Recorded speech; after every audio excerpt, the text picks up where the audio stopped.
vence la primera piedra. Hiciste caso a un mundo donde solo imperan la envidia y la traición. Este desengaño será la sombra de mi vida. No me importa tu adiós, te sigo queriendo, ese es mi destino y con el destino solo puede Dios.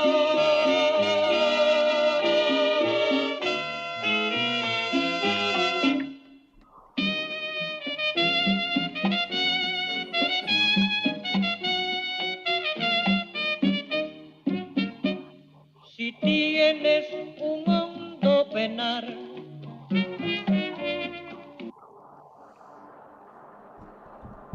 How you like that? That was cool. It sounds kind of like Cubano music or maybe Yes, it Colombian. is. Cubanos inolvidables. Inolvidables. Wow. I do not know what that means. Except I'm it was trying pretty cool. to get my face to show on here. I don't know how the hell to do it. Use your little finger. I have to remove myself and then come back in. You do? Yeah. Okay. Hang on a minute.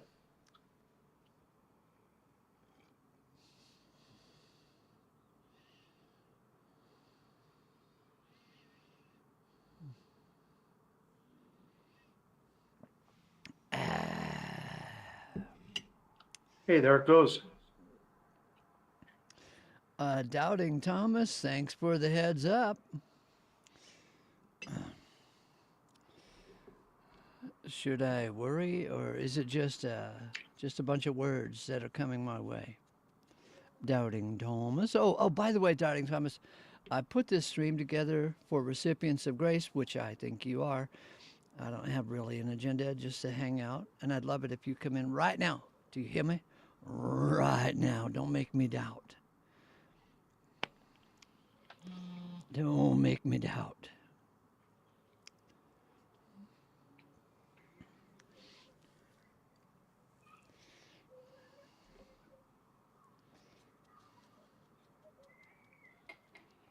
Oh, Doubting Thomas, I'm starting to doubt you. Cool cup. Idaho. Don't we know it?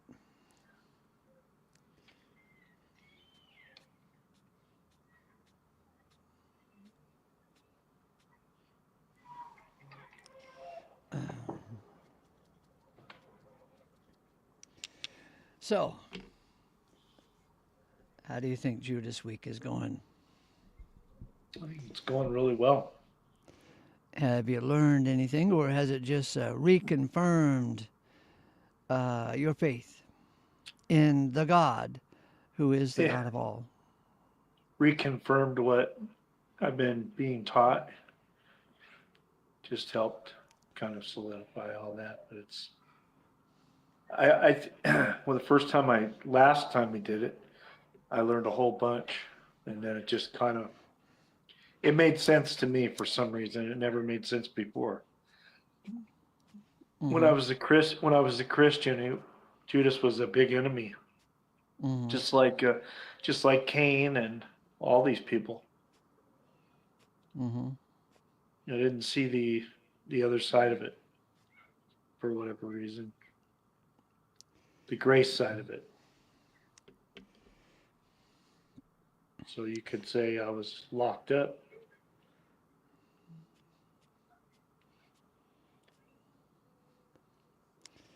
Um,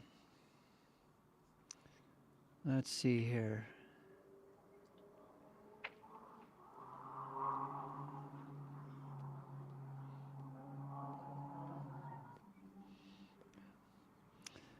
There's something Enoch said in the opening line of this Judas essay, one of his Judas essays, I thought was really sweet. Hey, P-Town, nice to see you. Oh Let me yeah. see if I can find the line. I know I can give a summary of the line, but he basically said that every person in the Bible is not there for the person. It's there for to reveal the relationship they have with God. Oh wow. Isn't that interesting? Interesting. Yeah. Okay, we're looking for page 162. I think that's where he says it. 129, 156, 163. Here we go. Okay, let me bump it up in size so you guys can see it. And let me remove the sidebar so I can adjust my screen to be suitable. And remove P-Town's comment. Nice to see you, P-Town. Feel free to come in because this, I don't have much of an agenda. Just whatever happens, because we are recipients of grace. Especially, P-Town, if you are a recipient of grace, please come in. Okay, so the opening line of this little article on Judas, this article is not, I'm sorry, forgive me. Sean, forgive me. It's not Yeah. about Judas. This article is about the God of Judas. Yeah. Do you see that? The God of Judas. Yeah. And do you see how I fell into my old Baptist mindset? And I Yeah. said this chapter was about Judas? No. Look at the title. It's not about Judas. It's about the God of Judas. Yeah. It's just God. God's. Yeah. Okay, so the opening line is what I really wanted to highlight there. It says, God is the real subject of divine revelation rather than man. That's worthy of a highlight, don't you think? Mm-hmm. Okay, God is the real subject of divine revelation. Whatever he has told us in his word concerning any of his creatures is primarily a disclosure of himself. Do you get it? Isn't that lovely? Yeah. Oh yeah.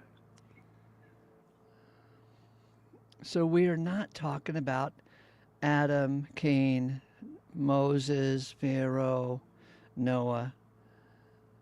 The real Yeah. subject of divine revelation, the real subject, God is the real subject of divine revelation rather than man. Yeah. When you grow up, do you want to be spiritual? Yeah. Yeah. I'll never be there. Is that because you're never going to grow up? I don't know. Never really thought about it. There is a scripture that says, "Let no one despise your youth." So that might be a good thing.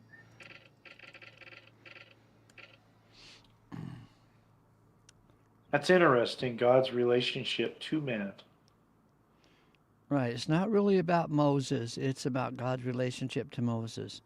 It's not really about Cain. It's about God's relationship to Cain. And it's not really about Judas. The topic is about God's relationship to Judas. Wow.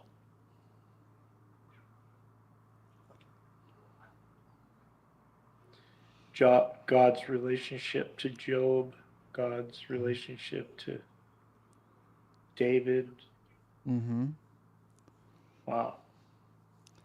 God's You want me to read? relationship to Saul of Tarsus. We mustn't forget him. Yeah. And how about this? God's relationship to Christ. There's a lot of Bible that's all about God's relationship to Christ. Yeah. Well, how can you say that, Ace? Because Jesus is God.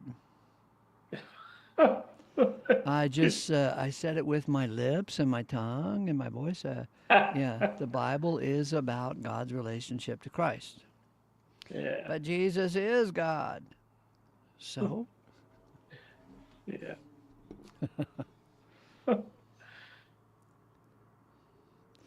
The third sentence in this lineup here says, the characters in the Bible receive all their value from contact with the deity and Yeah. reflect his glory, not their own. Amen. Oh, man. Wonder if I could actually copy that. No, not yet. I'm going to enlarge it a little bit so I can see it. How do I turn that off?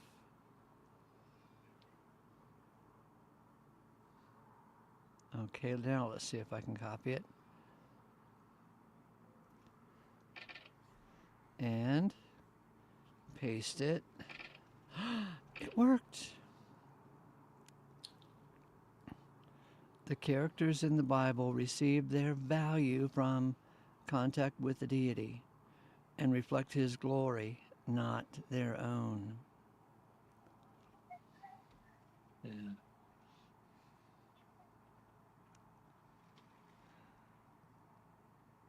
This is not difficult. Can we read it a little bit? Do you want to? No, I just want to hang out. We don't have to go over Judas Okay. Week material right now. Okay, cool. But I just thought this was a wonderful way to open up this essay. Oh, yeah. If only I could be such a great writer. God is the real subject of divine revelation rather than man. I think I'm at least approaching this mindset because here lately I've been saying even to Christian boys that the regular Christian religion is all about what's in it for me.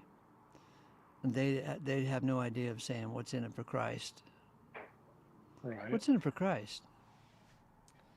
Yeah. Whether you believe or don't believe, or live a holy life, or what's in it for Christ if you live a holy life? Yeah. Or what's in it for Christ if you sin? Or what's in it for Christ if you believe or don't believe? What's in it for Christ? That's a hard thing to wrap your mind around, to ask those kind of questions, huh? Yeah. If you sin or don't sin, what's in it for Christ? If you believe or don't believe, what's in it for Christ? That doesn't, we don't have much to offer. Hey guys, Hey, Mac. Mac. evening. You look like me back in the 80s when I just had a mustache. This is my brewery look. I work at a brewery now, so. Nice. If you have a mustache or don't have a mustache, what's in it for Christ? Doesn't seem to matter to him. Okay. How are you guys doing? Ace, I've been loving Judas Week, the bits I've been have? catching of it. Yes, You have? brother, I have. It's Because, awesome. for the first couple of days, I was kind of disappointed in it, like maybe it was just me because, I'm familiar with the whole topic. Right. And I was, maybe psychologically, I was hoping for a breakthrough every now and then. And it was just seemed to drag for me. But, but the last 2 or 3 days, at least the last two, it's been absolutely crazy. Especially when I wrote that little essay that said, God has accepted Jesus as my personal Savior. Yeah. Who could argue with that? And since I thought of that, I have asked like 4 regular Christians, and all they can say is that strange vocabulary, but I don't know what to say about it. Right. And they're hesitant. Let me tell you, I think they're hesitant to agree with it because if they agree that God accepted Jesus as my personal Savior, man, that leads to a thinking of universal salvation. It does. Because I had nothing to do with it. Right. Jesus steps in between me and this God who's got a chip on his shoulder, and Jesus is my savior from that angry God that they pretend is persnickety or something. Yeah, it's like an inversion, the mainstream Christians, they talk about this offer that Christ made as if it was to you, as if you had the offer made to you. Mm-hmm. But that's an inversion. That's a perversion of the Mm-hmm. truth, of the direction that offer was going. We don't have any offers. And we can't negotiate the We offer can't either. refuse Right. and we can't accept. Yeah. Yeah, but if it's a true offer, you can sit down and negotiate. You say, okay, That's all right. right, Jesus, you want to save me, huh? Well, is there a pony involved? I mean, sweeten the pot a little. Yeah, is there a pony involved? How about a few gold coins? How about 30 gold coins? I can't be bothered with silver. I want some gold coins. 30 And, gold coins would do nicely. uh, can you spare a few virgins? I'd like that. Yeah. I hear the Muslims get 70, so could I have just a few? Let's negotiate. What do you want from me? What do you want from Exactly. me, Heavenly Father? What do you want from me? Oh, you want me to live like you? Okay, I can do that. I can torment my enemies. Because you It heard, does. It's I heard you ridiculous. torment your enemies, so I can torment my enemies. But yet, negotiating with God is another thing people just do. You know, if you'll just get me through this, I'll go to church the rest of my life or whatever. People have, how many stories have I heard like that, You know, when I was like 14 years old, there was a hurricane that came through Virginia where I lived. Hmm. It was called Hurricane Camille. And it is kind of famous among us old folks, as Hmm. being an absolutely devastating hurricane. And I remember meeting some guy. I was 14, 15 years old, and this older guy said that he was up in the mountains of Virginia. He was hanging on to a rather large tree, praying that God would save him from disaster and death. And the whole tree, the water washed all the dirt away from the roots, and the tree just slid down the hill into upright position. Woo! And he was Wow. standing on the roots of it. And he was saved from death on that day. And I think he said he dedicated his life to God because that tree just slid down the hill without falling down. That is pretty wild. Yeah. As Yeah. long as he So, didn't take credit for that, I guess I'm all right with that story. but yeah, you're right. It is funny that we would think that we can negotiate with God. God, save me from this Got one disaster, God, and save me from this woman, and I'll go to church for the rest of my life. You got to have leverage in order to negotiate. What leverage do we have in that relationship?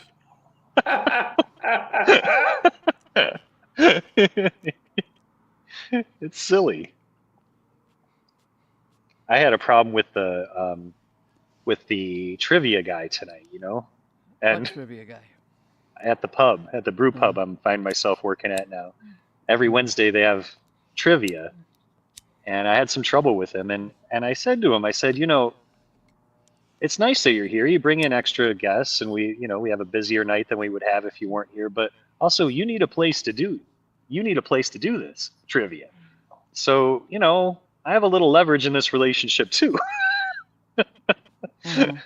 That's what leverage is. And so I told him a couple of things I want different next week. Or else we won't have trivia. We'll have karaoke instead. How about that? So I never thought that a trivia guy would have to compete with karaoke. I kind of would rather have karaoke anyway.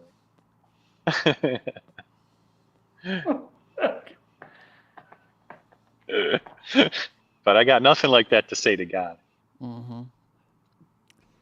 Oh, Oh, there's there's no no place like home home. for the holidays, 'cause no matter how far away you roam, Boom, boom, boom, if boom. you want to be happy in a million ways, for the holidays you can't beat home sweet home.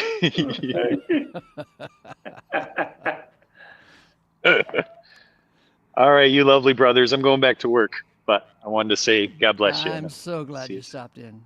Yeah, See me you, too. man. All right, take Have a care. good Happy night, Jude's. buddy. Take Thanks. care.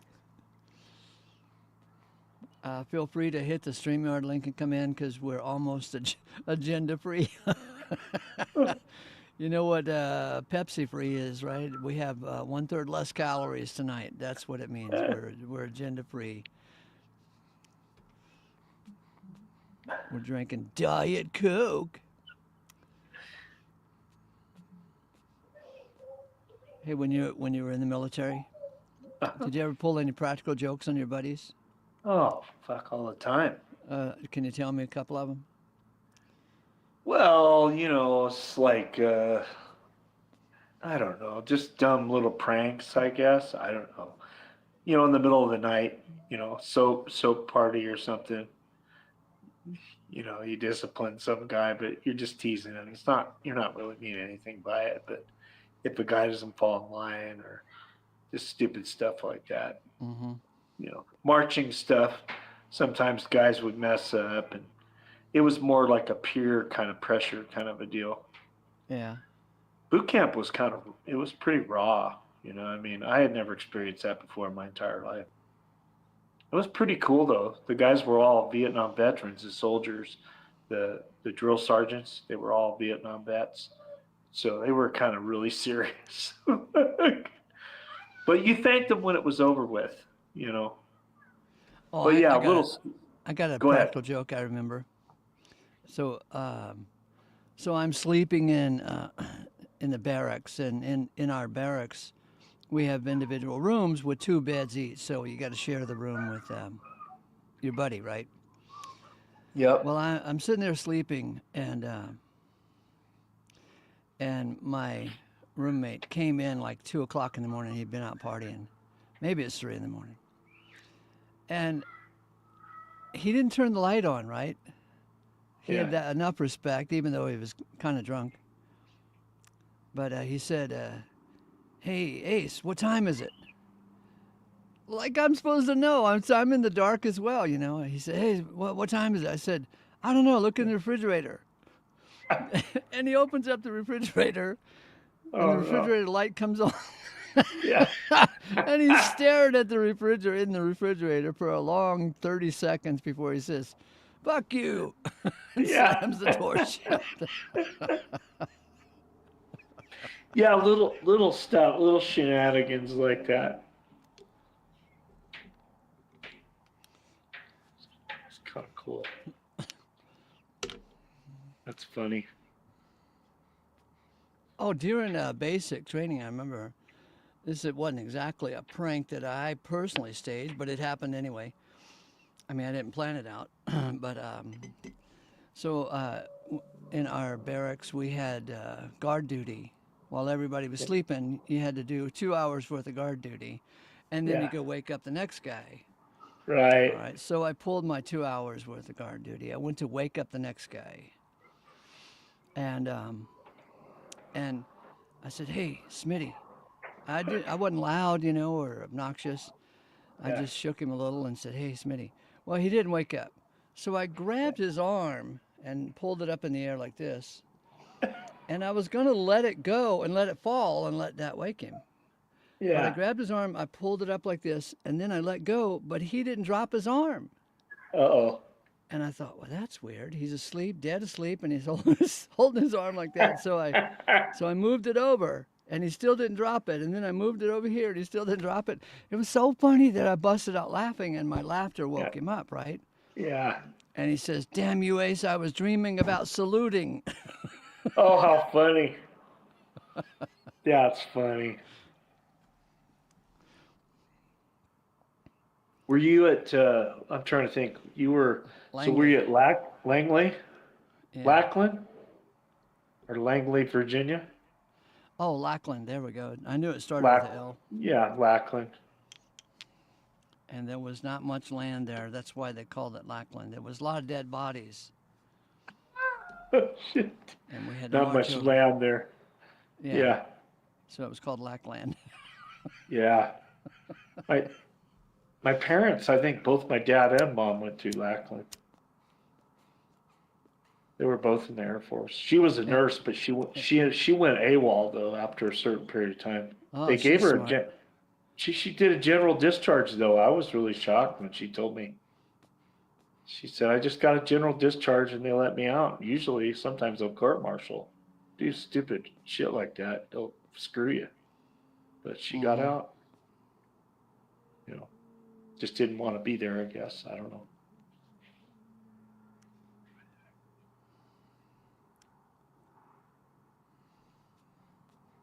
Yeah, it was about what? I got out of my second term, second 3-year term in the reserves to call to get my check, and my whole unit deployed to the Gulf War. So I missed it by a month.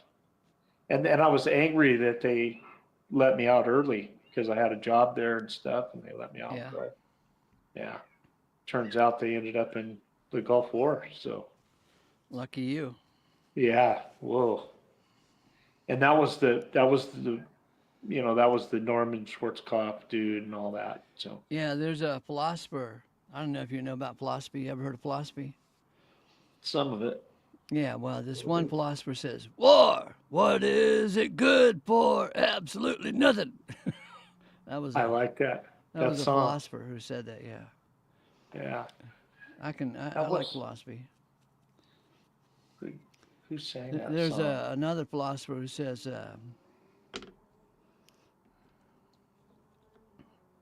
"Why can't we be friends? Why can't we be friends? Why can't Yeah, we be friends? Why can't we be friends?" I yeah. saw you standing in the welfare line. Oh, I I can. see you standing there every time. Yeah, yep, That's good philosophy right there. yeah,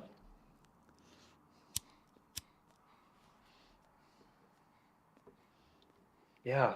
Who sang that song? Ooh, what War, is it good for? Absolutely nothing. Say it isn't again. isn't it War that sang it?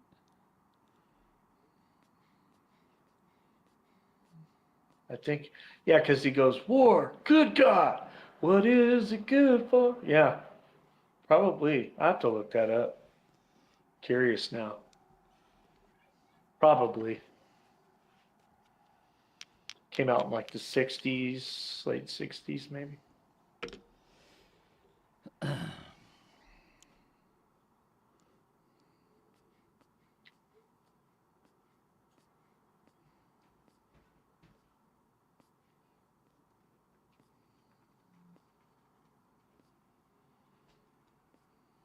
Yeah.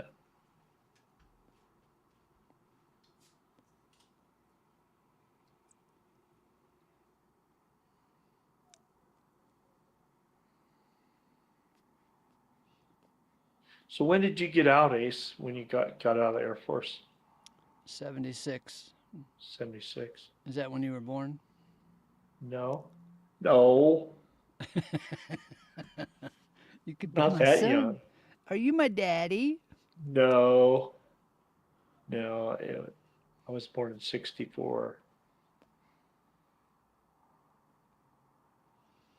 That's the year that Gracie Allen died. So maybe you got Gracie Allen's spirit. Do you know Yeah. Gracie Allen? Uh-uh. She was a pretty famous comedian throughout the 1950s. She and George Burns, were married. Oh. And she had a really great sense of humor. She actually ran for president one year Oh on, yeah, on you the were. Women's Party. Whoa. And she said, vote for a woman because they know how to bring bills back to the House. Right. Thank you. So was she would that be like a Republican or Democrat or The Women's independent? Party? Yeah. What is that? I don't know. Independent? I forgot what the name of the party. It was a joke. It was a humorous stunt that she played all year Oh, long. okay.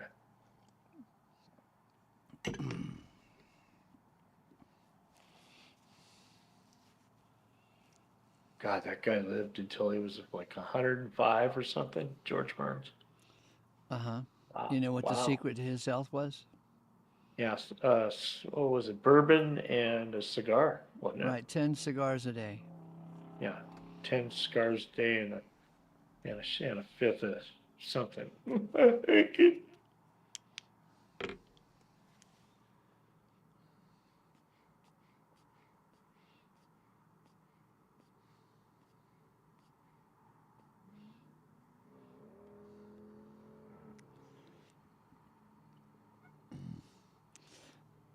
I remember another kind of a joke I pulled on a guy in the Air Force. He had a car, and I didn't. So one morning I rode with him into work, and it was really cold. And you know how when you roll down your window, the wind blows past you to the back of the car and gets the other guy on the other side of the car really cold. But for Yeah. some reason, the car's set up, the wind just goes right by you. Well, anyway, he had his window down, and I was freezing my butt off. Oh shit. And instead of telling him to roll up his window, I just rolled down my window. Oh So it was shit. really cold. Yeah. He didn't know that I was joking him. Yeah. So he rolls up his window. Damn, it's cold in here. Yeah. That's funny. Oh, I think the guy's name was Larry Askew. I think his last name was Askew for some reason. I remember that, but not his first name. He was a black guy. This is 1973. Before there were air conditioners in every car. Right. Air conditioners had just come out, and so it was, like an extra expense to get an air conditioner, right? And so he was so full of pride. Yeah. He pulled up to the light. He did not have air conditioning in his car. He pulled up to the light, and he saw his friend pulling up to on the other side of the light, and his friend had air conditioning in his car. So his Yeah. windows were rolled up. It was hot, July, summer, right? Yeah. And my friend Askew, he rolls up his window before the light turns so he could Uh, pretend that he had air conditioning. yeah. He said he was just drenched in sweat and waving as he drove by to his friend, just so his pride would not be embarrassed, that he didn't have air Yeah. conditioning. That's funny. Isn't that funny? The kind of Yeah. Lengths stupid we go shit we're to. all involved in. Yeah. Appearance is everything. Reality is nothing. Look, my windows are up. I have Yeah. I have air conditioning. I'm special. I wonder why we're like that so much. Just mortals. Fear of looking bad or fear of being not enough or some kind of BS. Well, we are mortal, and because we are mortal, it Yeah. makes us feel insecure and low Yeah. self-esteem, and we got to do something to make ourselves feel important, like rolling up our windows on a hot summer day. Yeah. Very true.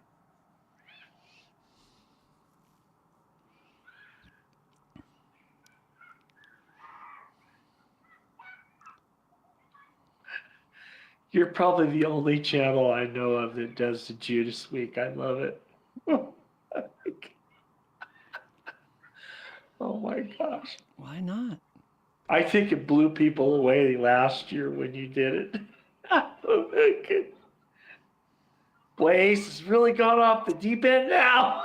Oh my goodness. That was so cool. Oh my gosh. Repeat after me. Judas ain't much trouble. Yeah. Judas ain't much trouble. You know what? It's like you could say back by popular demand. Oh, that's cute.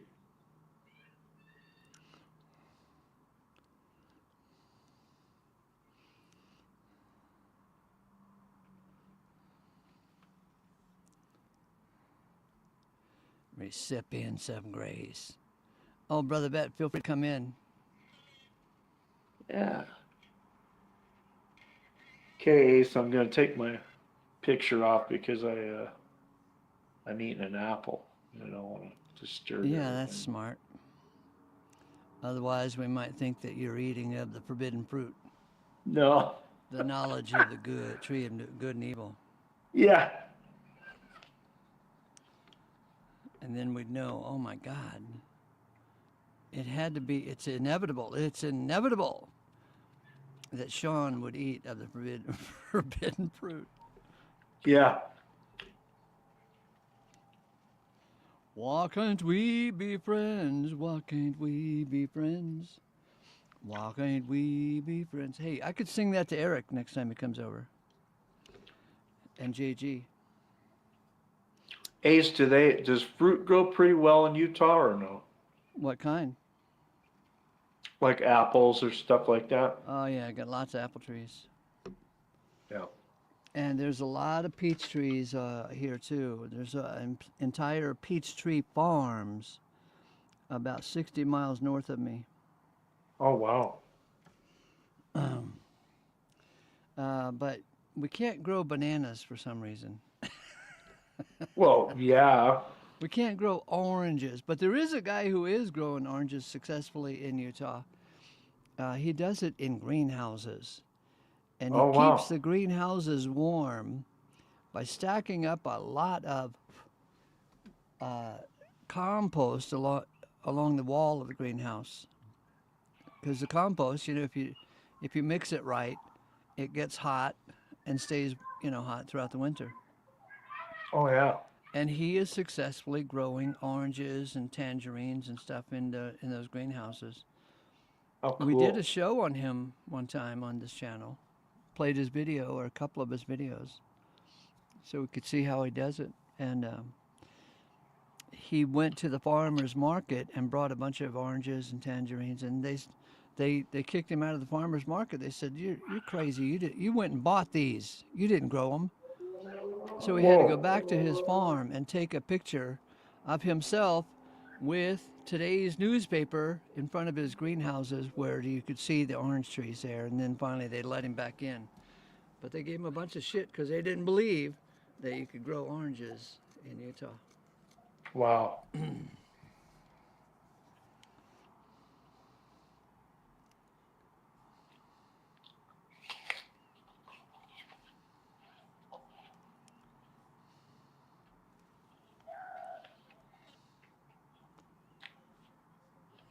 So, Bet, what is this link you keep throwing in here?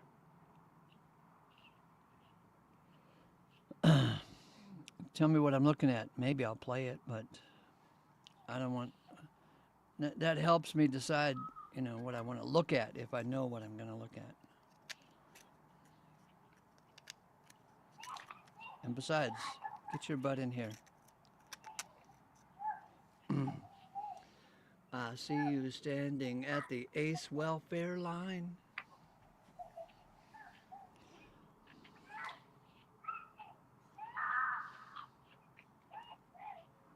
Two different links, so tell me what they're all about. The last one is war. Why can't we be friends? Okay, cool.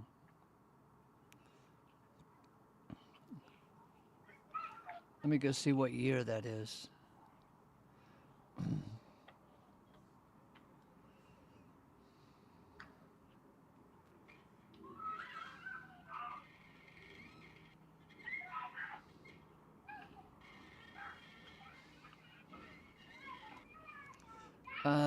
The last one was not war. They're both the same one. That song, War, what is it good for? Absolutely nothing. Say it again. What one is that, bro, Vet? I'm curious. I don't know who sings that. They're both the same link there, Mr. Vet. I clicked on them 2 times, so I'm not clicking on it a 3rd time.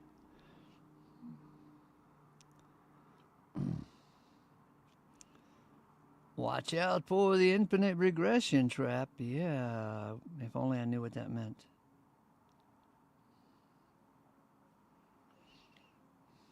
Is that where you step on something and it pokes a rod through your foot?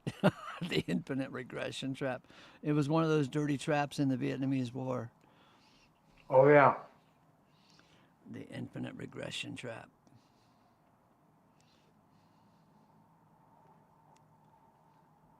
Edwin Starr.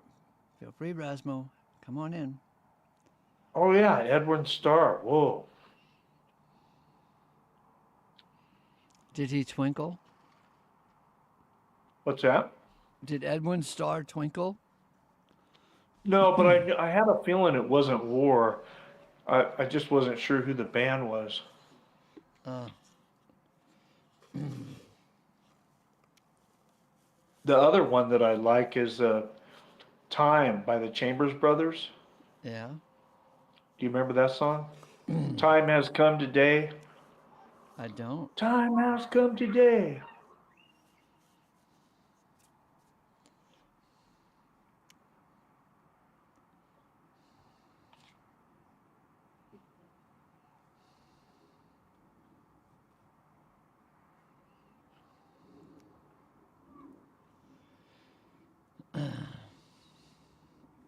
Okay, what's that song that goes, I love you, babe, love you, love you, love you.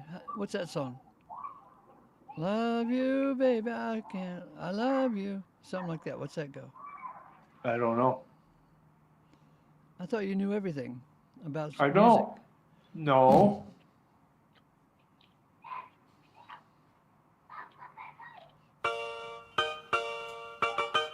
Oh, there it is.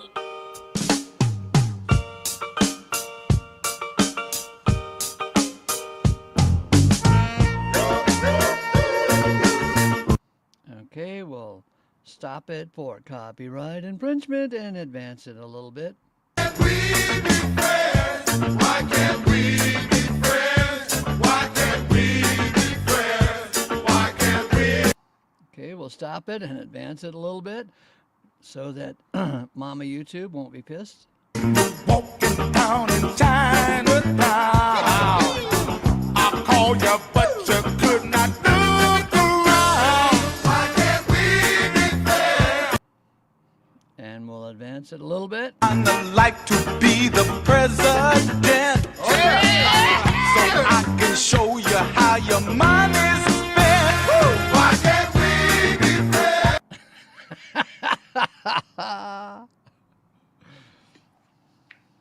That's funny.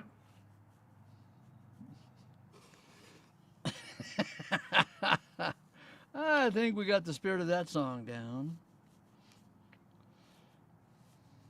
Real complicated lyrics here. Why can't we be friends?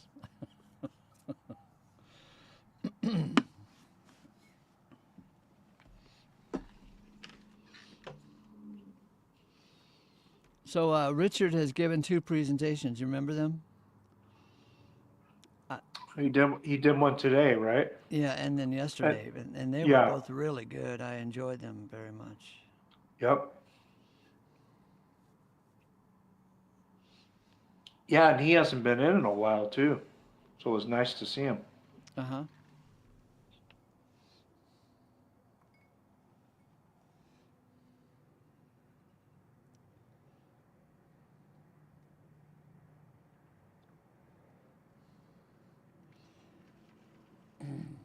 Hey, wouldn't it be funny if JG came and gave us a presentation on the God of Judas?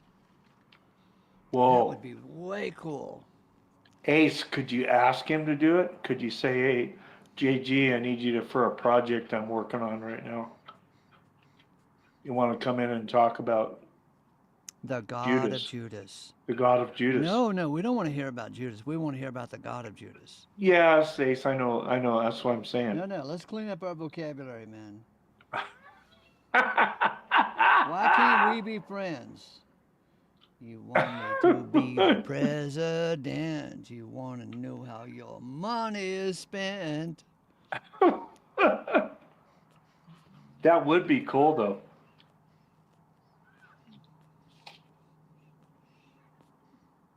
All right, let's do it to Eric, too. Hey, Eric.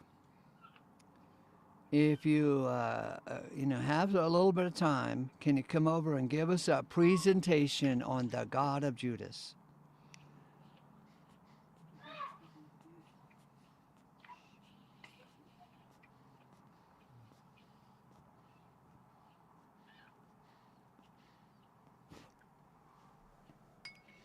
And you can even sing, "Why Can't We Be Friends?"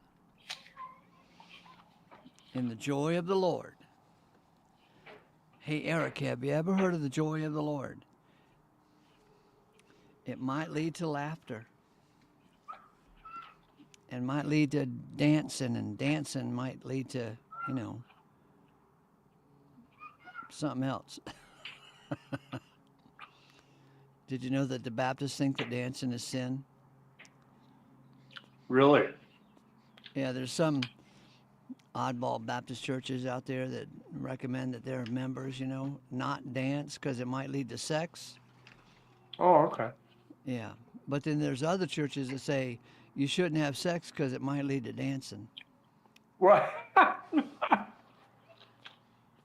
Because dancing is the real problem, see. Right. Well, remember that movie Footloose Yeah. with Kevin Bacon? I vaguely remember it. The preacher didn't want the city. They tried to outlaw dancing at the high school or something like that. Mm-hmm. And then in the end, towards the end of the movie, they did a dance anyway. Yeah. Yeah.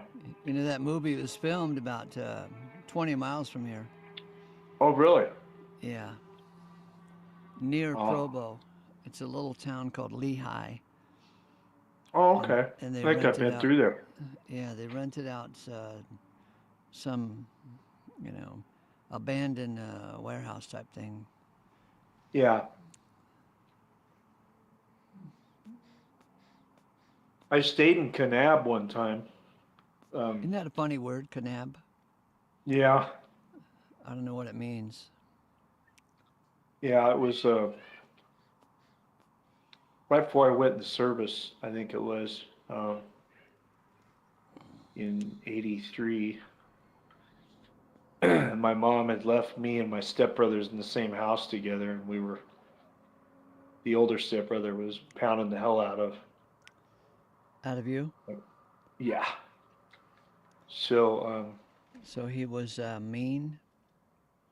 yeah, he just, like, he was 5 years older than me and Scott, so Scott was like 3 days older than me. Is And, Scott a twin? no, he was a stepbrother. Oh, a stepbrother. He was So he born wasn't like on from the, your mom. no, no, that was Lonnie's senior. Mm-hmm. And, Scott was his son. And that was probably the thing that upset my mom so much, is that he married who he wanted to marry. He didn't marry who she would have liked him to marry, so that just really pissed her off. And then of course she got him off of a lot of bad food and stuff, and he lost a ton of weight and he got into shape and all that. So So we were that's he was interesting. like So he looked better after she divorced him. no. The son, Lonnie's son, Scott, the one that was 3 days older than me, the stepbrother. Yeah. My mom put all this effort into trying to get him into shape and stuff and Was get he him fat? off of, yeah. And And how old was he at the time? 12, we were both 12. And he was fat and you were skinny? I was skinnier than him for sure. Mm-hmm. And so she put all this effort into it, and then he became a super athlete and all this, and then uh, when he got out of high school, he married this gal that he loved in school, high school sweetheart thing, and they stayed married for 42 years, I guess, or 40 something years, or I don't remember. Uh-huh. And she was upset because he married who he wanted to marry. And she had no say in it. So she had this long running resentment about that. And Your so her mom little was resentful of who he resentful of married. him. Yeah. Yep. Man, Not weird. is that petty or what? Yeah, totally. That's why I said I think there was just a little bit of yeah, rivalry there. And it was for a lot of years actually. And but I was gone, so I wasn't around all of it. So when I did come home to visit, there was all that going on, and I was just kind of like, what the hell's happening here? They didn't have Christmases together. It was just really kind of ugly. So it sounds like the normal American family. Yeah, you could say that. Definitely.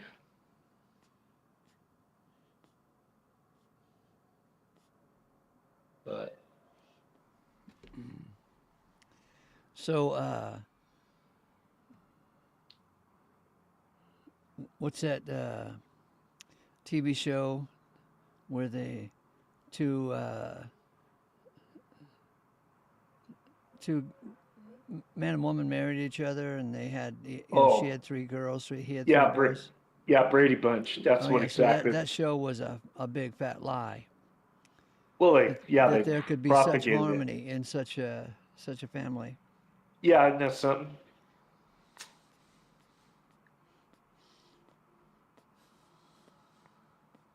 Yeah, that came out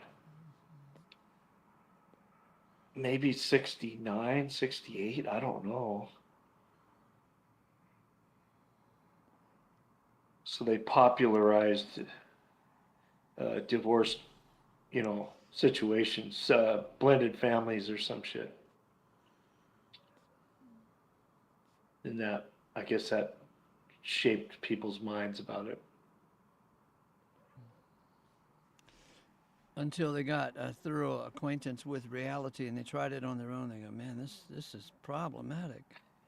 I don't care what that Hollywood channel says. Yeah. Why can't we be friends? Why can't we be friends? Why can't we be friends?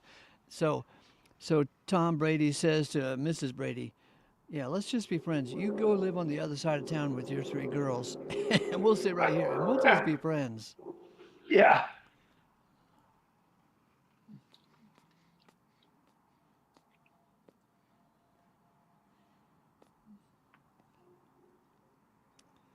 The Partridge Family was better.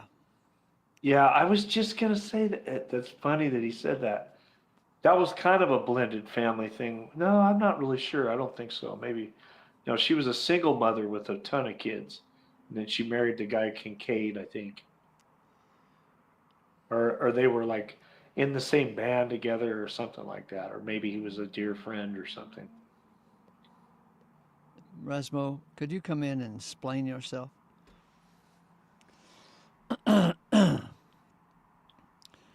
I saw you standing at the welfare line.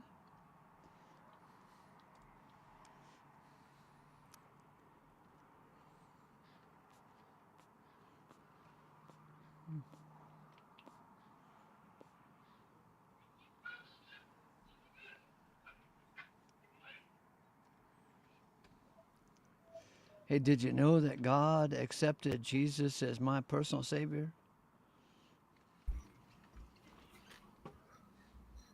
I see you. You're just I an can see you. you're just an orb hanging in the What's sky. this? Like your fourth show of the day? Yeah, bite me. I seen them all. Oh yeah, thank you. Oh, You know, I get our pals down the hall. The self-righteous Christians. They love to find fault with anything, right? And sometimes I've seen them over the last 4 years say, "Ace just shows all day long." Is that a problem? Is that a problem? Is that like a sin? Should I not do that? good luck trying to do the right thing with them.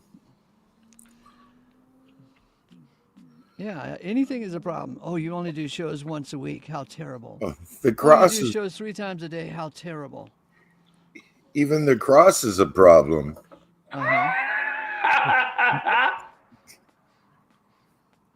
Raz, dare you talk? you got an orb in your apartment. It's my aura.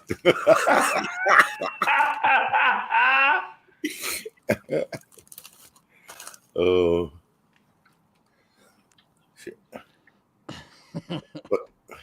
yeah. You were Remember that? saying your mom was against them getting married, and they'd been together for 42 years. Yeah, Scott. Yeah, Scott and Robin were together like, I don't know if it was 42, it was 39 or 40. I don't. So they met in high school, and they were together from high school all the way till she died. She just passed Oh, away. she died. Okay, never mind. She just passed away from. Oh, They were going to give her a lung transplant or some weird shit. They were going to do something with her lung, and I guess it And would the have. doctor was Dr. Frankenstein. No. Let's go to the Dr. Frankenstein. graveyard and get a lung for a they, dear. they realized she needed a head transplant.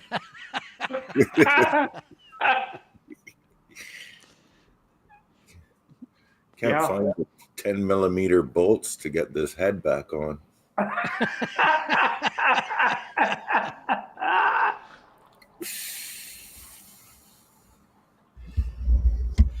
You never hear of a neck transplant either, do you?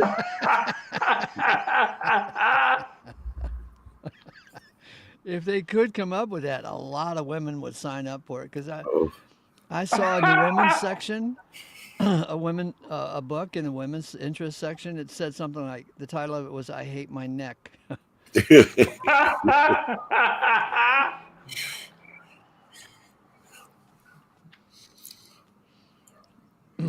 Did you ever hear the Bill Hicks joke about Adam and Eve? No, I probably couldn't tell it very good. very well. Right. We are grammar sticklers. Me too. Me too. Oh, Okay, give it a try. I can't wait. Now we're should I talking give it a about- try? Yeah. He says something to the effect there's Adam and Eve sitting in the garden, and Adam says, you know, we get to live forever. We got everything we need. We're both beautiful people. Everything we wish is right there. And he's like, isn't this amazing? And the Eve says something to the effect of, yeah, but it could be better. Right? Uh-huh. So Jordan, he's a believer. He showed me a black woman sitting with a black crew, and they played that joke. And everybody laughed, and the woman said, I don't get it. Excuse me. I Wow. had to cough. That is funny. I don't get it. So when he got home, did he say to her, "Why can't we be friends? Why can't we be friends?" Just the tip, okay?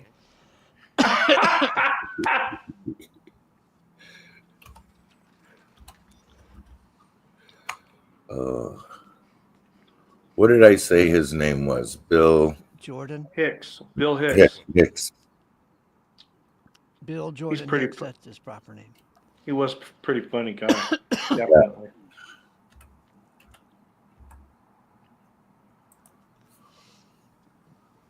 Maybe not as good as Carlin, but he was funny nonetheless.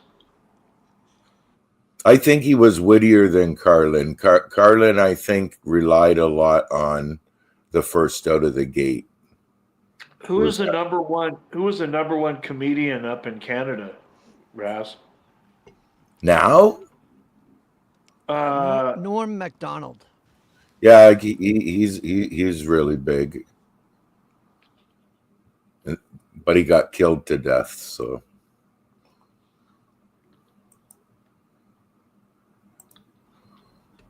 oh.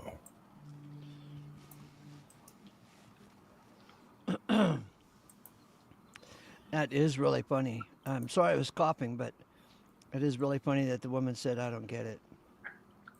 I put the joke in the chat, Ace. Oh, yeah. The actual joke.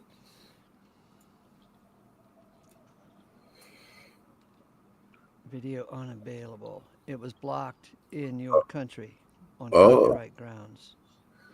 Let's see if there's. So I guess maybe- Canada does not have the same copyright laws. Crap. Oh, here's another one.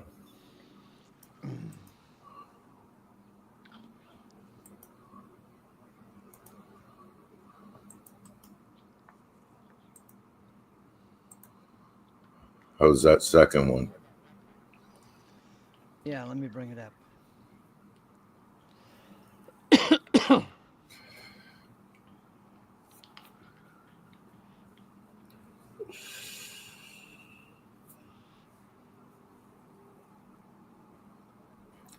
Okay, you ready? Yep. Learned a lot about women. I think I learned exactly how the fall of man occurred in the Garden of Eden. Adam and Eve were in the Garden of Eden, and Adam said one day, "Wow, Eve, here we are at one with nature, at one with God. We'll never age, we'll never die. And all our dreams come true the instant that we have them." And Eve said, "Yeah, it's just not enough, is it?" Learned a lot about women. I think I... Whoa. I don't get it. I don't get it.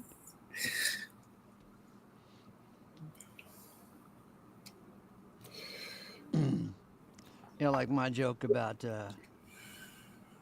when Noah and his wife finally got off the ark. She says, "You got any more bright ideas?" And on the third day on the ark, she says, "What's that smell?"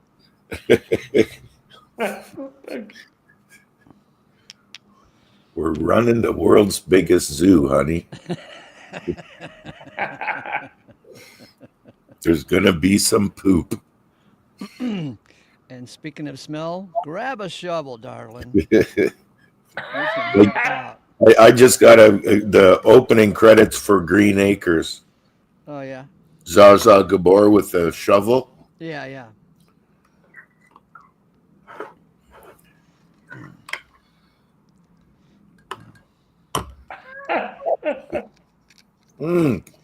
I started watching Longmire. Really?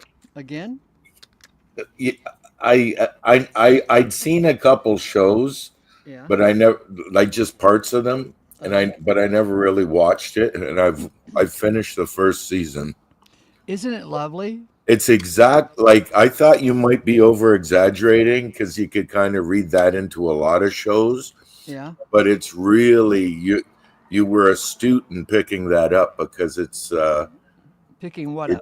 the fact that they're always telling one another they love each other without saying it Yeah. in every show. And the head guy Longmire, he's a real likable character. Oh yeah. He's not because I just finished Yellowstone and it was just full of sociopaths. So this is a pleasant change from that. Mm-hmm. It's more true masculinity in my eyes. Mm-hmm.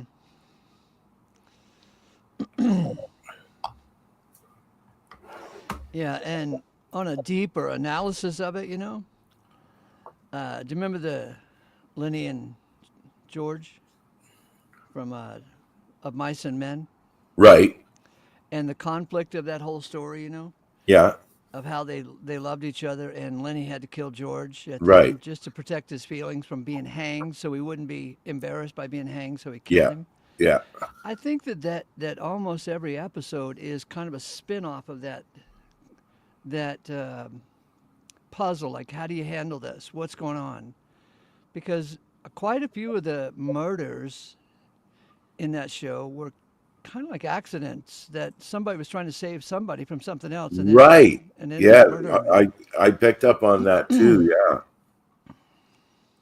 Yeah. It's never cut and dried. It's not your typical crime kind of a thing. Yeah.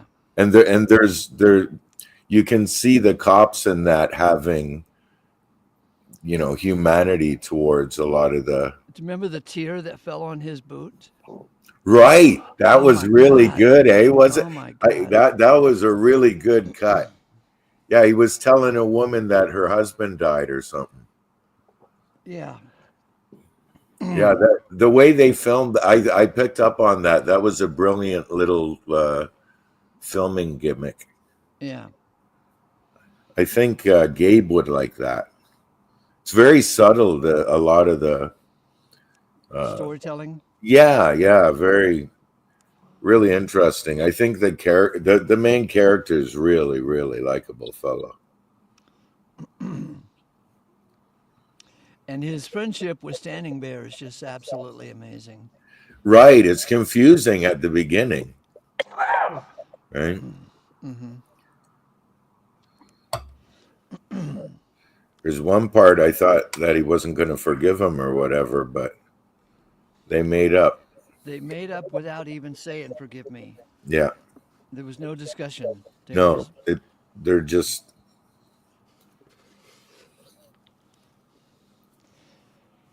so. I was talking to our old buddy JG about love today in the after show. He came in the after show, and I concluded from the conversation that he still thinks of love in Hollywood fashion, like a Hallmark Channel thing, right? And I had to say, isn't love changing? Would you say that love is changing some dirty diapers? And of course, instantly he thought of, a parent changing their child's dirty diapers. And yeah, you don't get any rewards from it, right? Because the child can't say, thank you, Daddy, for changing my dirty diapers. I love you. No, there's no discussion. You just change the dirty diapers. And then I said, what about changing the dirty diapers in an 87-year-old woman? Isn't that love? Or 87-year-old man, isn't that love? And they've already got Alzheimer's. They can't say, they don't know what the hell's going on, but you're loving them, and what did he say to that? just it was kind of hard to contradict that. That's really the essence of love, is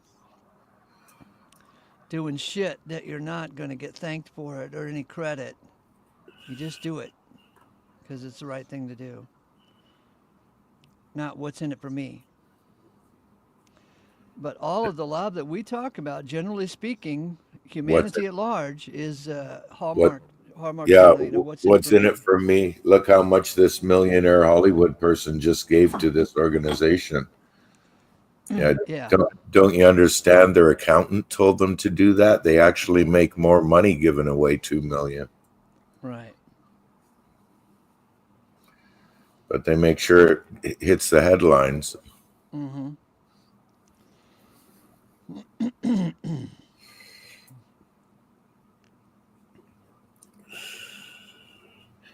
And they make a big deal out of it because it's a bunch. But then what did Jesus say to that woman who just gave the smallest coin she Oh, had, you know? he didn't But, say anything to her. He just said, right, to the other folks who gave the orderly.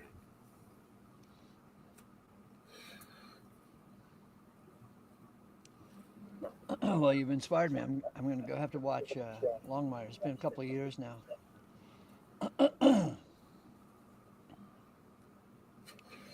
I remember one episode where a let's see, it was a Mennonite kid who wanted to go play piano or something. No, the Mennonite daughter Yeah, wanted she to be was a dancer. she wanted to be a stripper, and her brother was trying to save her, but accidentally killed her. Man, what a tearjerker that was! Because there's just no way of winning in the right and wrong debate, Right. in that particular plot line. Yeah, it's really interesting circumstances that they have. It's not cut and dried.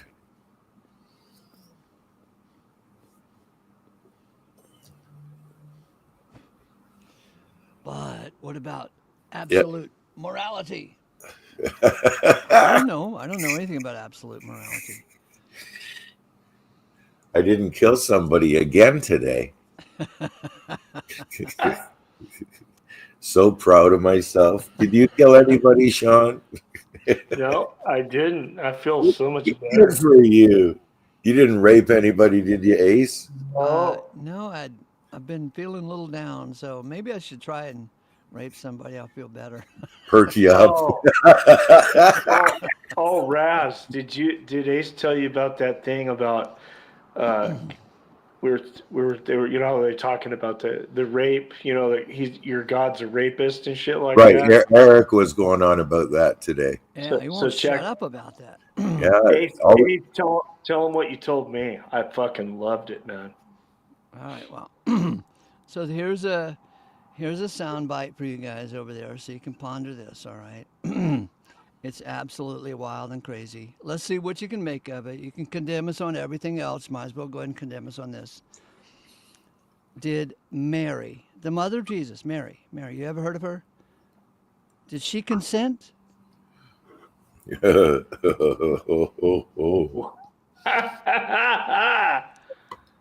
how dare you think such a thought? Did she consent? Was it her idea? Did God present her with flowers and chocolates? Eric will lose his shit. I know. Oh yeah, big time. I thought it would be a good way to open up a show with a post-it like that. Post it right up there. And then that little glasses guy from the Carry On crew will come chime in. Ben. We'll get a drive-by. The Remember the carry-on Carry crew. On crew? It was a Isn't that a Brit. reference? Isn't that a reference to The Walking Dead? No, there's a before Monty Python, there was this British recurring movie thing that they had. It was the Carry On crew, and it had this real voluptuous, big-breasted woman who was always in it. She was always like the sexy one, and there's a bunch of different characters, and then there was this real mouse of a Karen of a man with real skinny with glasses, and his name was Tony something in real life, and yeah, he was just this like. If you Google Carry On Crew, you've probably seen some of the movies when you were younger, late night TV and stuff. And when that Ben guy talks, he reminds me of the mousy glasses, skinny character from the Carry On Crew. I get you. Well, I've been recently watching The Walking Dead. This is like their third version of it, third in the franchise of the series. Right. And in this one, some of the groups that are fighting the zombies, they call the zombies walkers. But there's one little group that showed up last night when I was watching, and they called the zombies carry on. You know what carry on means? No. Or like carrion, like dead meat? Yeah, dead meat. Yeah. I thought you were referencing that. Okay. Yeah, carrion.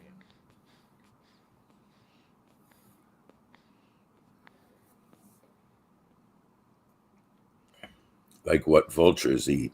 Yeah.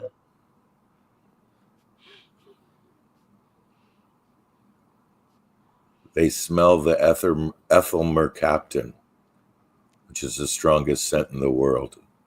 Pretty gross. That's the scent that they put in propane so you can smell if it's leaking. Mercy. That's smart.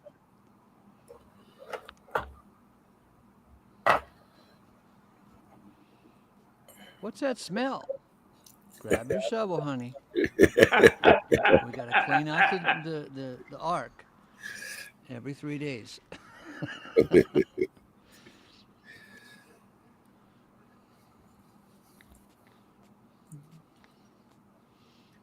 I just to prevent greenhouse gases. I don't even complain about the daily weather, right? Whatever it is, it is. You go have a good time. Who cares? Unless it's a tornado or a hurricane or something. And they're actually thinking they're going to change I guess us paying more taxes somehow changes the weather. I don't know. It's a ruse. They just want the taxes. Kind of like the Tsar of Russia before he was killed. He instituted a beard tax. any excuse to tax you. That was Alexander. The Tsar of Russia, what was his name? It was And he had all the Nicholas. daughters. Nicholas. Nicholas. Yeah, Nicholas. yeah. That was the Rasputin thing. Right.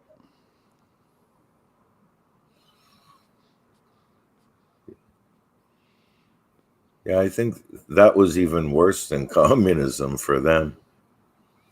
What, Rasputin? No, the system they had before, it was serfdom Yeah. before communism, right? Those people have always been screwed. Most of the Russian literature takes place during the serfdom years. Mm-hmm. Gogol, Dostoevsky.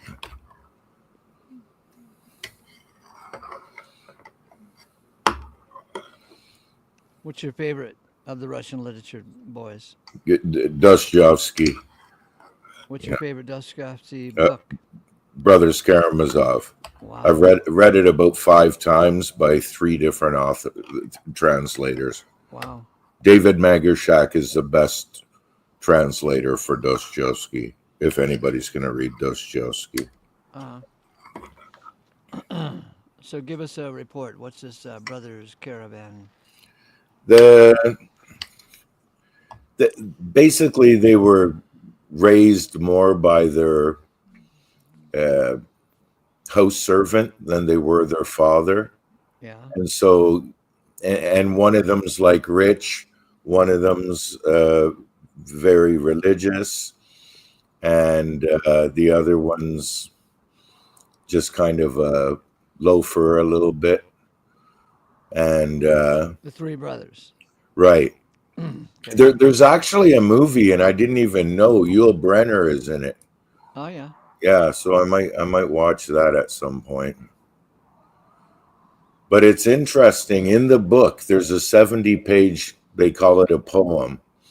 It's called The Dreams of a Ridiculous Man. And it's about a fellow who's like brought to a different dimension or something. And he's with this huge tribe of people who they don't swear, steal, cheat each other. It's like perfection.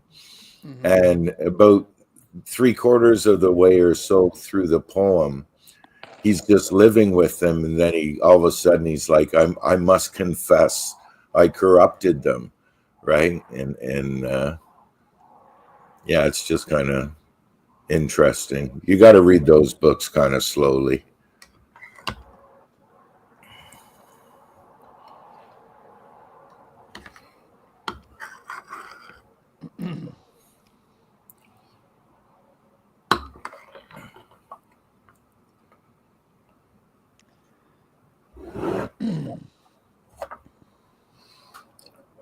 Haven't read them for over 40 years now. Huh. It was the best of times. It was the worst of times. The Tale of Two Cities? Yeah. Who wrote that one? Jeez. Who wrote the French Revolution?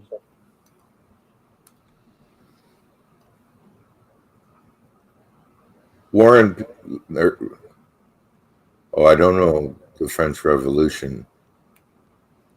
Tolstoy did War and Peace. That's the biggest book I think I ever read. Either that or Anna Karenina. They're both really thick.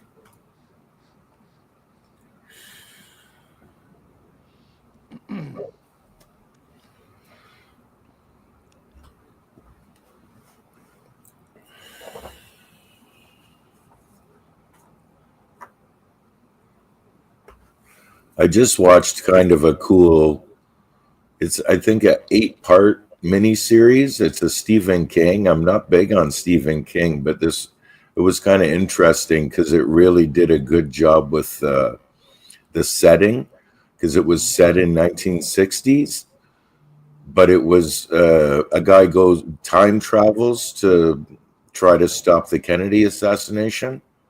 Yeah. And yeah, it was surprisingly, it captured me good. I watched it all in 2 days.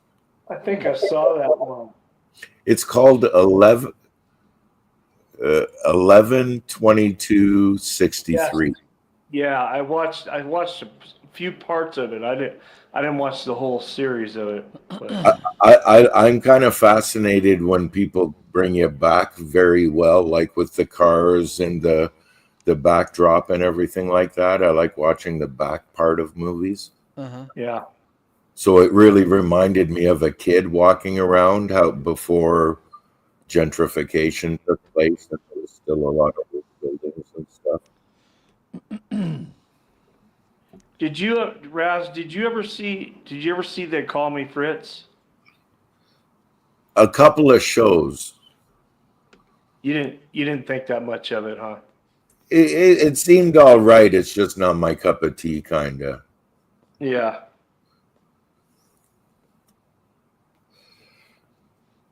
So this JFK movie, did they conclude anything? Did they point fingers? And say, It was more to do. It was more to do with him trying to stop Yeah. the actual assassination. oh, But it's kind of interesting because like they live in a flat above Lee Harvey Oswald and stuff. uh-huh.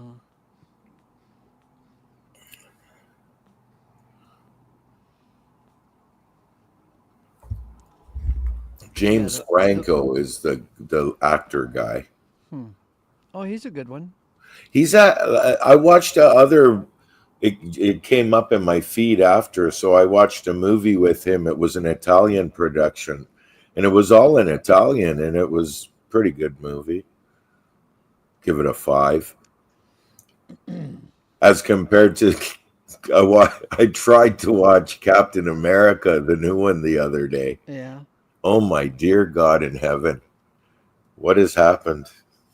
Oh, I guess Disney owns the franchise now, so I guess so. I can just imagine there's gays kissing gays and Yeah.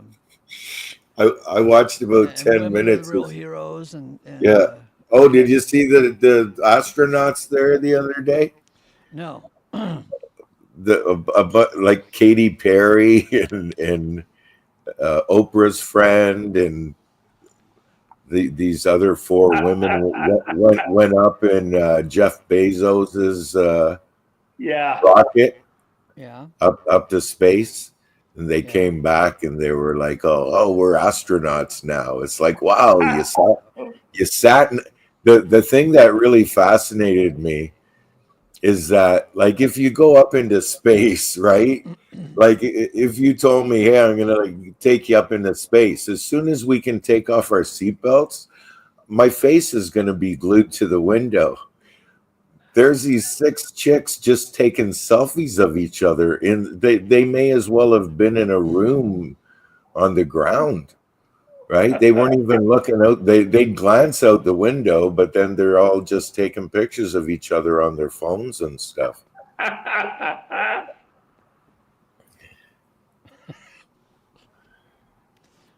don't get the joke.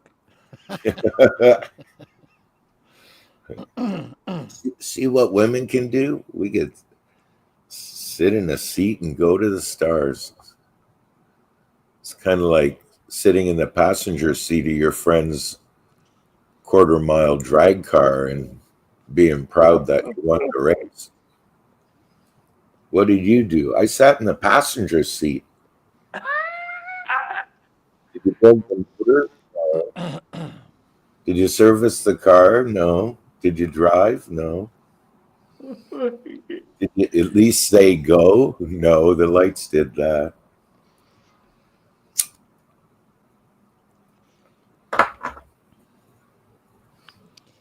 I had a date with a feminist one time, and she was eat up with it, right?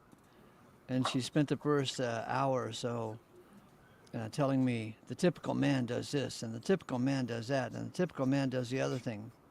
And I'm listening. And her name was Patricia, and I said, Patricia, if there is a typical man, is there a typical woman? God, she got really mad at that. Ooh. And then I said, did help me out here. Did you guys invent wash machines, sewing machines, dishwashers, garbage disposals, universities, bridges, trains? Jump in here anytime. Electric ovens, Yeah, yeah. textile manufacturing. The Swiffer mop. Yeah, that kills me when they talk about if some white person's got dreadlocks or something. It's like, hey, you're stealing our culture. It's like, okay, hand me back the phone, the clothes on your back, your car, your Yeah, yeah. house.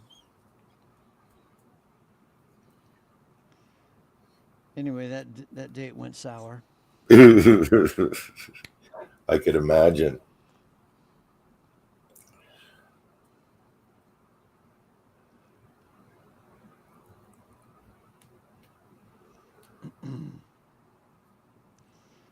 When I first started hanging out on these YouTube things, there was a gal from Scotland who was running the treadmill, hopping over to I don't know, just a regular Christian or barely Christian Can you remember channels. her name?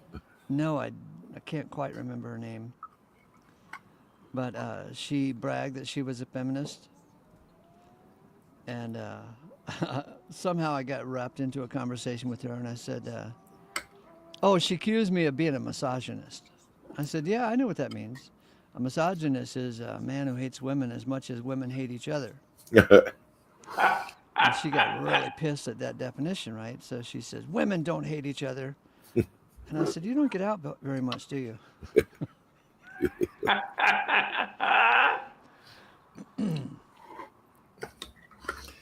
Yeah, when I was young, I used to say if God was a woman, nobody would get into heaven.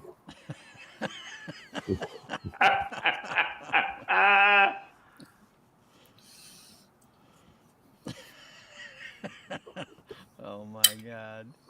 How many belly buttons do you have to pick to fill a pillow?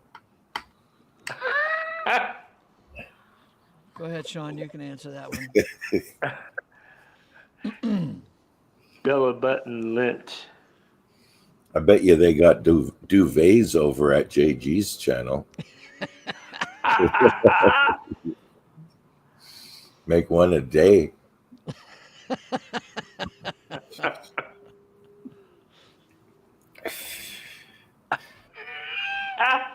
And make friends with Eric so we can use his voice to voiceover, and we'll make The Exorcist Part 4 and he could be Satan's voice or something.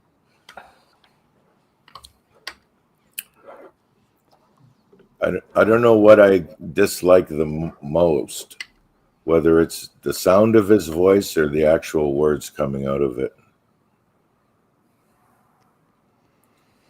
Well, he's come over the past 2 days. How do you think I handled it?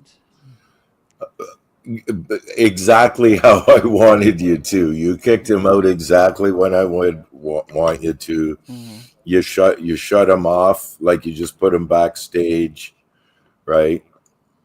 Because like there is that rubbernecking, right? Like Yeah. I kind of like that, right? I watch the car crash channel every couple of weeks. There's a car crash channel? Yeah, it's got Really? like, yeah, but it's nasty, eh? Like most of them I don't click on the actual little video. You could just tell by the tag that they have there. Oh, man. But yeah, like I like watching the actual car crashes, right? Not the after effects, right? Because they go right in and show you everything. Oh, Ugh. God. It's nasty. And they got there's a lot of stuff from the Middle East and from the Ukraine war. I don't watch that stuff really either. But I did watch something that kind of freaked me out because it wasn't in the news.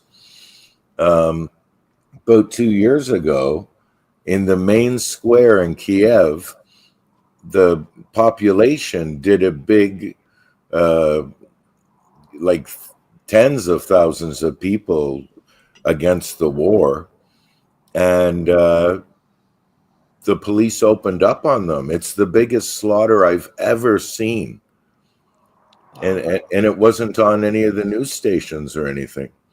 And there was hundreds of people killed. Right, like there was probably 100 police, and they just opened up with automatic weapons right into the crowd.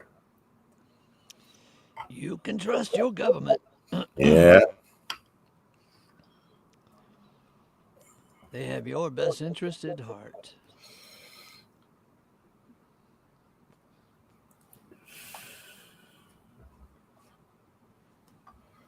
yeah, it's quite the circus.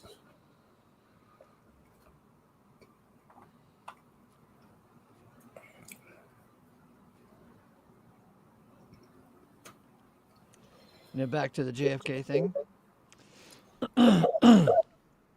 I think the one thing that we have that tells you it was a ruse of some type, even if you don't do any research, um, is that in the history of murderers, 5,000 years of recorded history, you stick a camera in front of the murderer's face and he'll say, I didn't do it.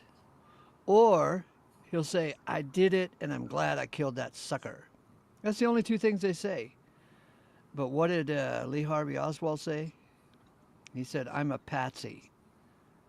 Right, Nobody in the history of murderers has ever said they were a patsy. right, And who would even know what that phrase means unless you're part of the CIA? right. Yeah, because that word probably became uh, commonly understood after he said that. Right. And I didn't get the idea that he was that brilliant to come up with a word like that. Yeah, it's an inner circle lingo. Uh huh. What do they call that? And Jews have a word for that? A shibboleth. Shiblets. Yeah.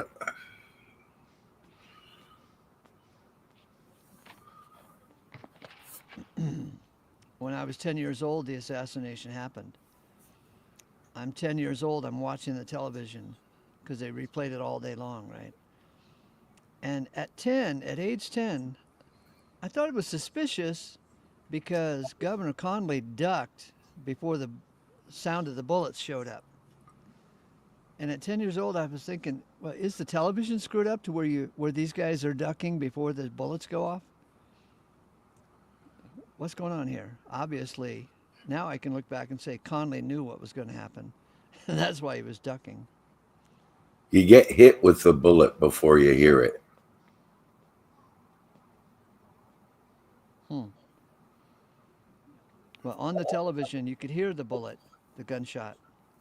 But he was ducking, obviously, before I ever heard that gunshot at age 10. Interesting.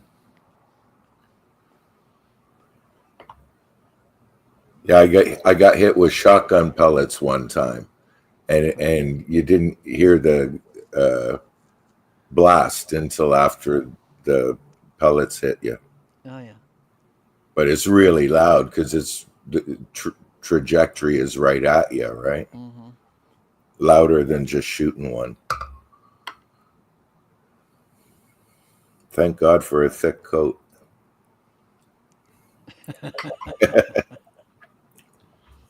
Stupid duck hunter. You must have been hunting with Scalia's lawyers.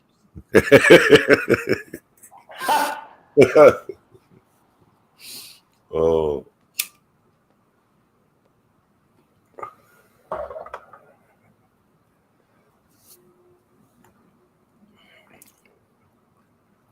Or Dick Cheney, one or the other. I can't remember. yeah. Dick Cheney. Yeah.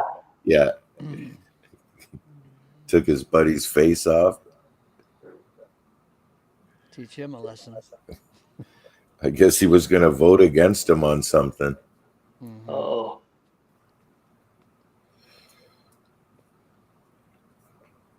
Nothing to see here. No charges. Absolutely none.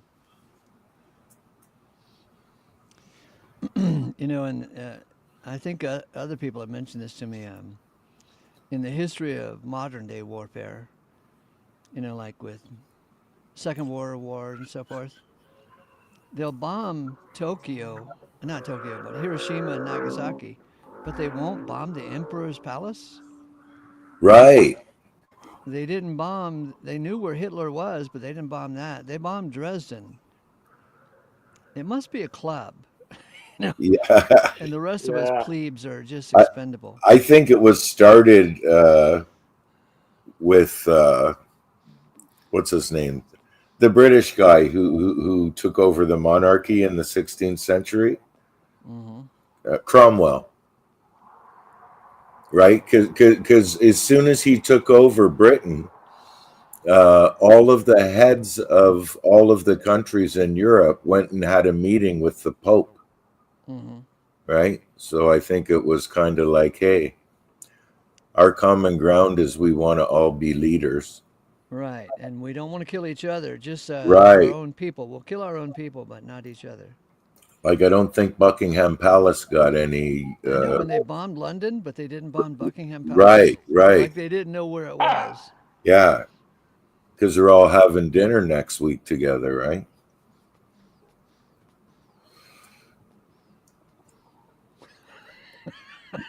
It's easy to make I, Sean laugh. I, I can't bonk somebody in the head because they called my loved one a slut. Because you should never ever.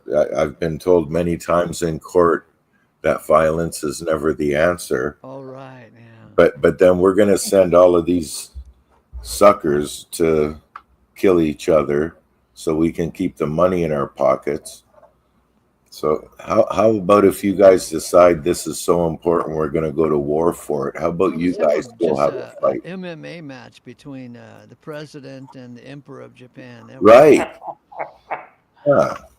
the MMA stakes are match. high. The stakes are high, and we're rooting for somebody.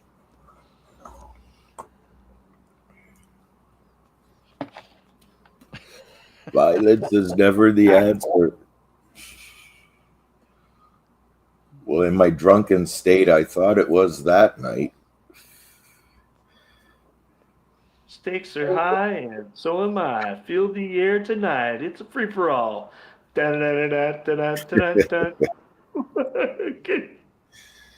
Nugent, Uncle Ted.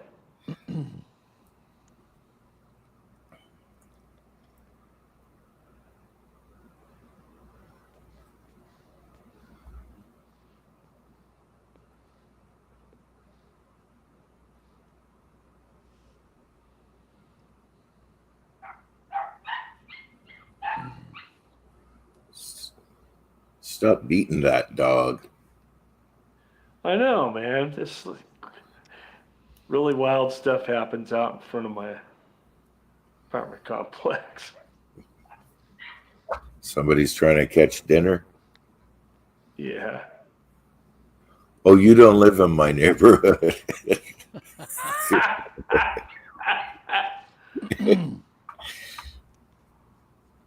Who's the biggest population there, Muslims or Indians? Depends where you go. My area is mostly Africans and Mexicans. Hmm. But then you go maybe 20 blocks, and then there's an area that you just see Muslims for blocks.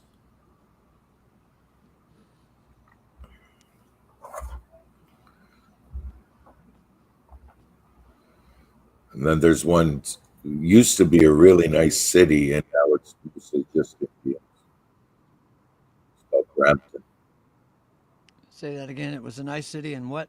It's all Indians now. It's a place called Brampton, Yeah. and the insurance claims for driving is off the hook. Like, I know somebody who does the Is it a insurance. scam, or they're actually stupid drivers? Yeah, really stupid drivers, like Huh. crazy. The other day I was driving, and I literally it was 3 lanes on both sides, like a pretty major street. and there was cars coming towards me, and I just literally stopped my car and put it in park. Right, Wow. there was people going crosswise in front of me, towards me. It's just like, no, I'm not going to play this game. I never drove in Africa before.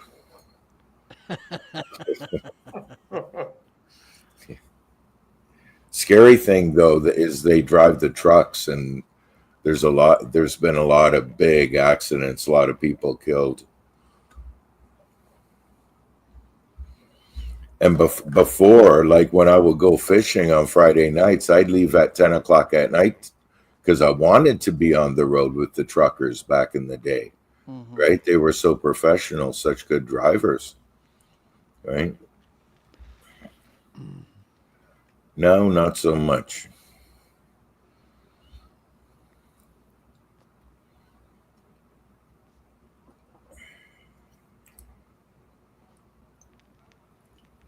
It's really funny when it snows heavy. I'll go out driving because there's nobody on the road.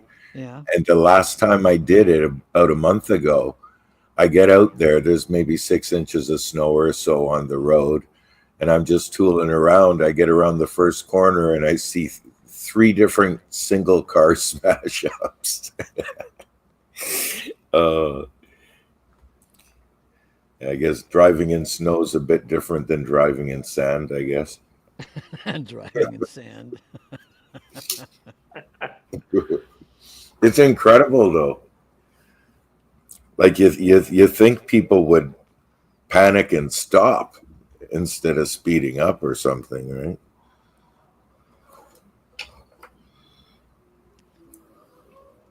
So would you say that the IQ of Canada has gone downhill as well? Drastically. Yeah. I actually looked it up last week, though. I think it's one higher than America still. Bragger.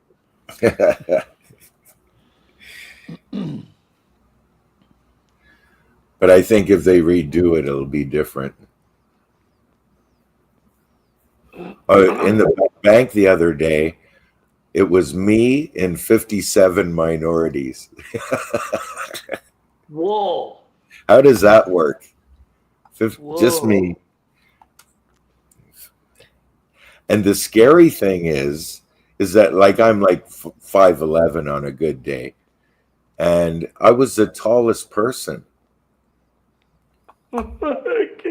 They're not sending us their best. Yeah.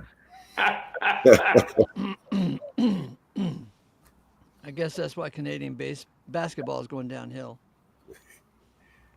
Yeah, I don't watch any sports myself. Not even midget tossing.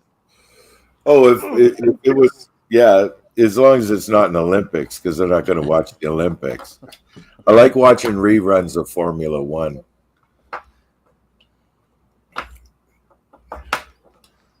I used to go watch it, but haven't had the funds these days. That'd be wild, man. Midget MMA. Whoa. Once an idea gets into Sean's brain, it becomes fully developed. Oh my gosh. Yeah, even if you had a crawl space, you could rent it out. Then all the steel posts for holding up the joists, you could have pole dancers on them, Oh my God. barefoot in the dirt. So, what kind of accommodations would they need to make to have a female astronaut crew? There's got to be a computer section on the dashboard hooked up to Instagram and TikTok, right? So they can keep up their posts. Well, that's what they did. Yeah. That's what fast. Like you're, I just, it's beyond me. You know, I used to do whitewater canoeing, and I see these guys on YouTube or whatever. I guess they got those GoPros, so they're filming their exploits. But like I brought cameras and stuff, but the last thing when I'm going down the rapids is, oh, I got to get a picture of this. You know, you're like you're doing something as exciting as you can muster, right? It's like I I'm got, doing I this got. place. Let me get some more pictures of myself because I was only in 3 dozen magazines last month.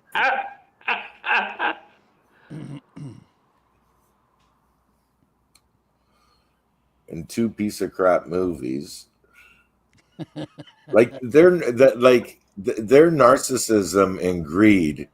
Like we don't have the expertise to call anyone we've ever met in our life greedy or narcissistic because they're on such a different level. It's ridiculous. Like if you got $1 billion and you're still dragging your ass in every day to work, there's got to be something bloody wrong with you.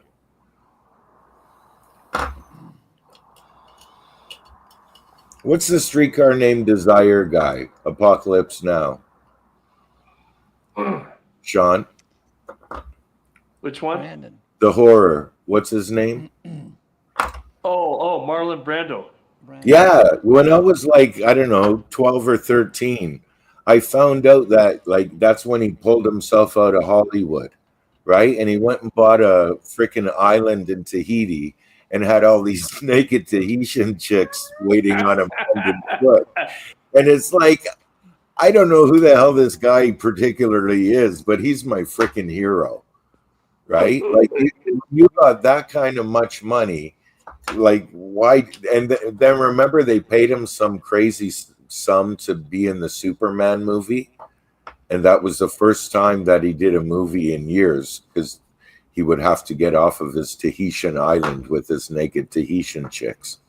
Yeah. Like, man, that guy was epic.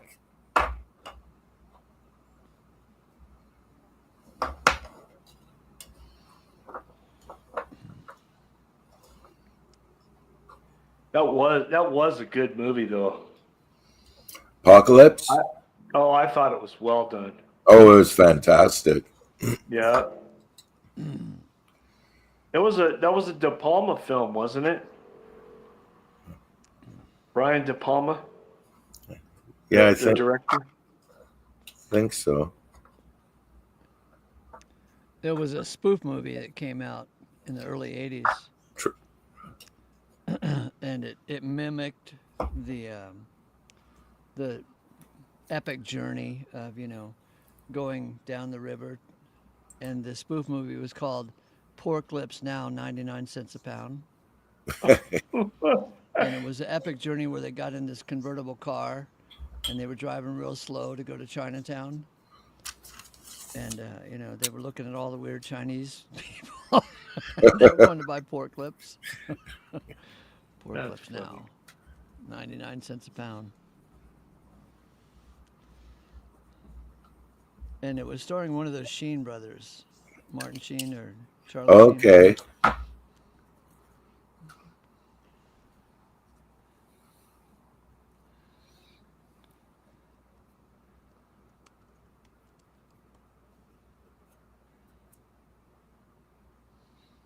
Yeah, because he did a couple of spoof movies, didn't he? Who? Oh, Charlie? Yeah. He did like one Rambo kind of one. Yeah. Maybe, yeah, I think so. Yeah.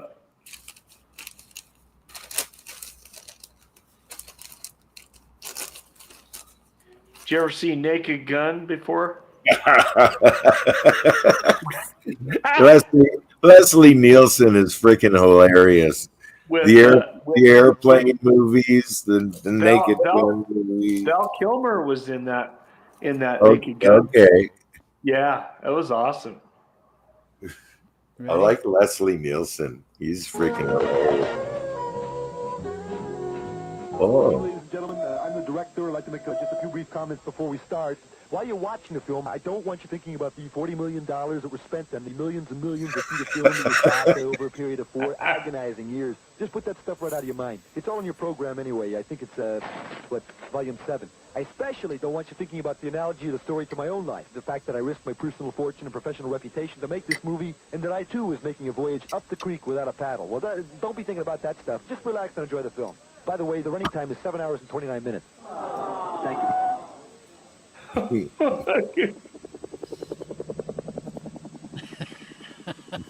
That's how the starts.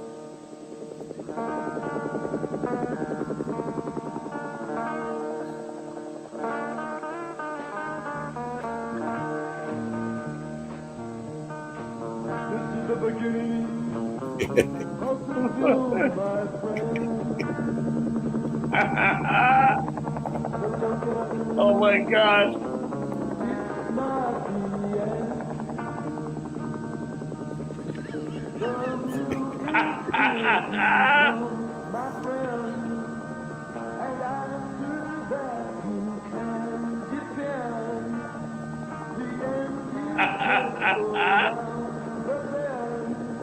Oh my God. Look at that helicopter. Hey, Dullard. Dullard. Hey, Dullard. Hey. Huh? Hey, Dullard. Come here a minute. It's important. Come here.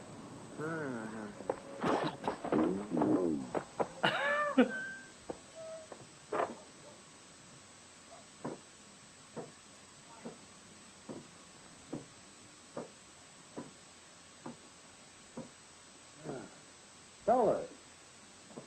Sit down, Dollar. Sit down.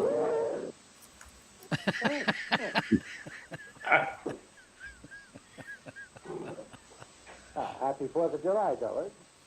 Thanks, Don. Same to you. Have some steak. Prime grade. Top sirloin. Outstanding beef. Pretty good, huh? Mm-hmm. You know how much it costs? 7 cents a pound. Hey, that's great. That's terrible.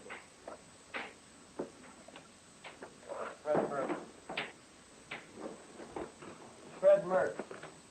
Remember Mertz Motors?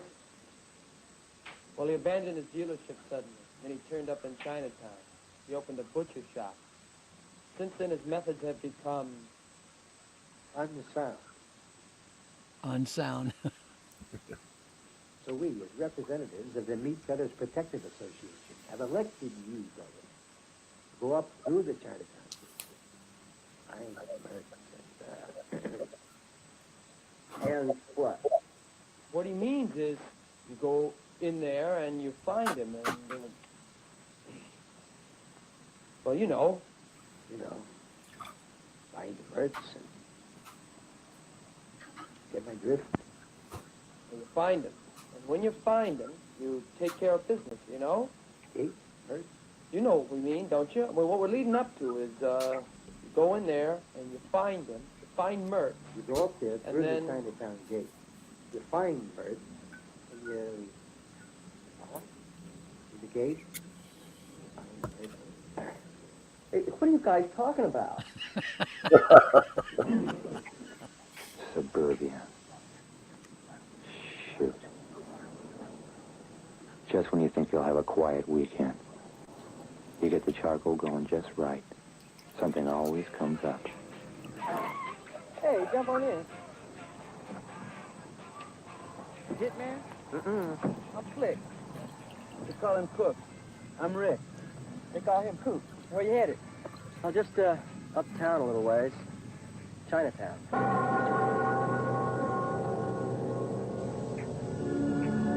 That guy's wearing goggles.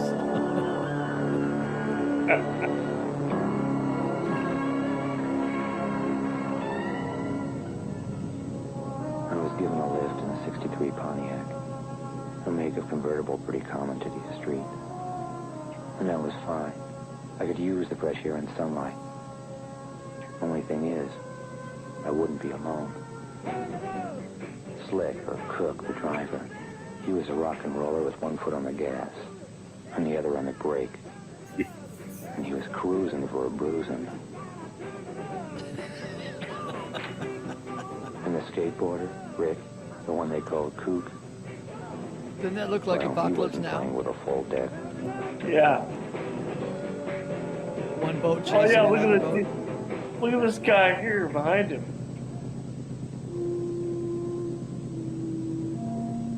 Fred Mertz. How do you figure a guy like that? Head of the Rotary Club, JC, doing a land office business in used cars, Little League Coach of the Year, etc., etc. But Chinatown, he sure was one crazy son of a gun, all right. Huh. Amateur photographers, always cutting off the heads. Hey! Hey! Hey! Aren't you Rick Hodad? Yeah! I've seen you skateboard before. Outstanding, son, outstanding. Sure. I like the way you hang 10. Give me 5. Hey, I'm taking my people over to a real dangerous construction site. We're gonna shoot the pipeline. You wanna come? No, we gotta take this guy over to Chinatown. Okay, sport. See you around. I love the smell of carbon monoxide in the morning. Hello. There's Duval. Yeah.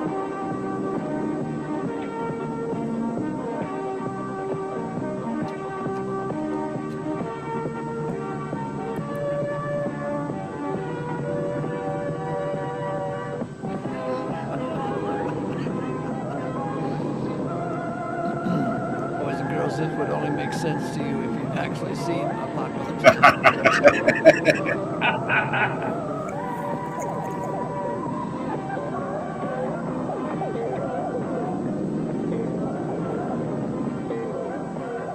Yeah, that's the helicopters Sure, when they're was having flying. the time of his life.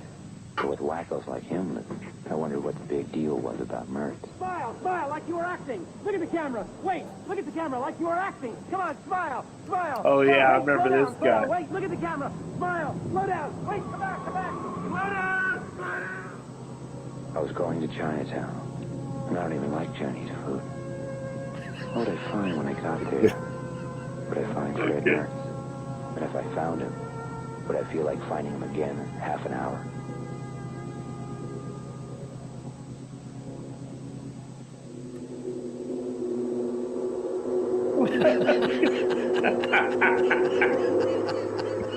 Chinatown.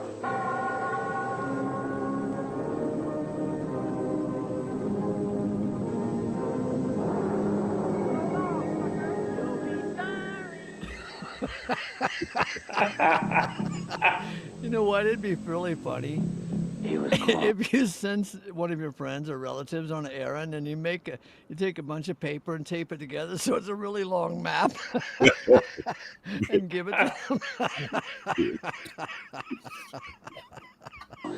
Real close. 1-to-1 scale. Yeah. I couldn't see him yet, but I could sense that he was close.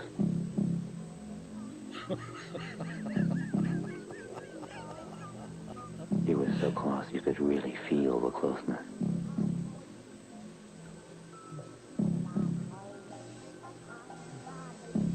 He was almost too close for comfort.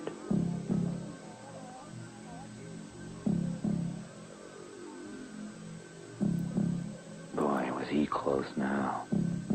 Way closer than earlier.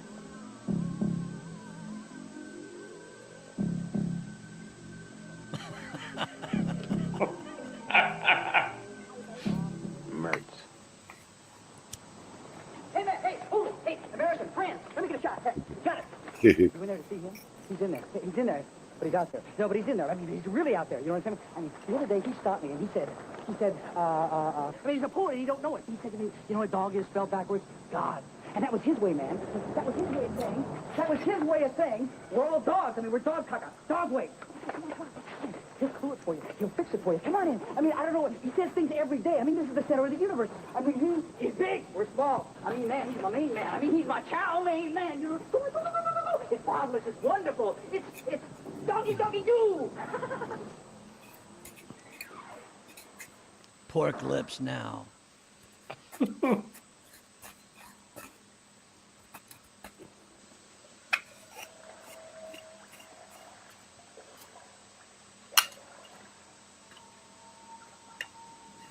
Do they say,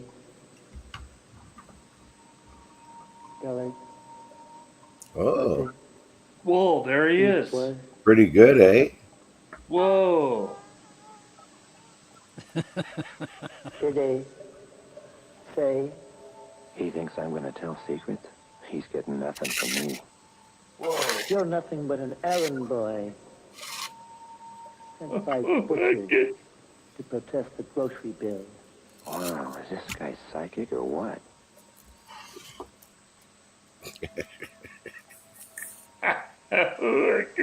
Did you know, Dillard, that today is the first day of the rest of your life?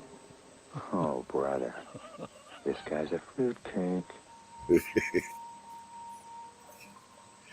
By the shores of Gitchigumi, by the shining big sea waters, stood Hiawatha's mighty teepee and the maiden Minnehaha.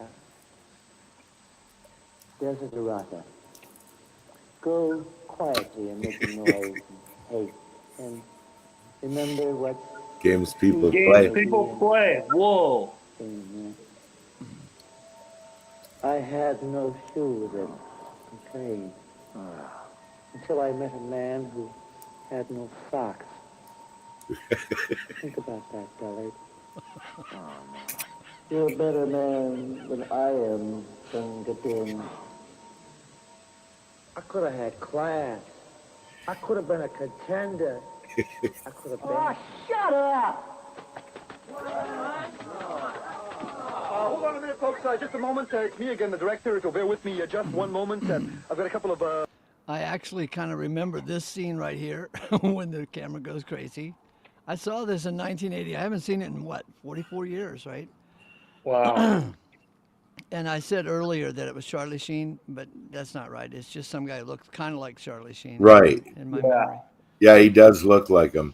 Yep. minor changes here. I've got some new stuff. Hey, it's a work in progress, and I want the audience to participate in the filmmaking process. I'm splicing this stuff in here manually, but in the future it'll all be electronic technology. Okay, I guess we're all set here. Let's try this stuff out. Roll film! Multiple choice endings. Pick one of the following. Ending A. Do you find my method acting unsound? I saw no acting at all. Dillard, you slay me. I wanted to talk to you about that.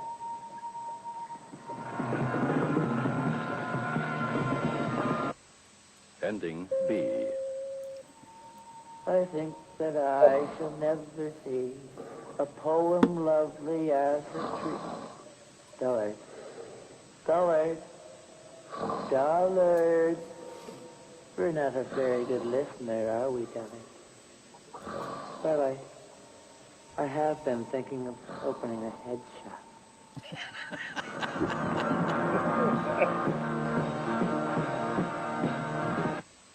Ending C. Your fears, Dillard, they have a name, they have an address. You have to walk right up to your fears, Dillard, and spit in their eye.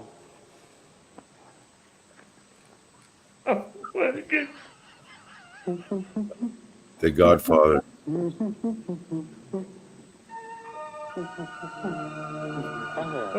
Okay.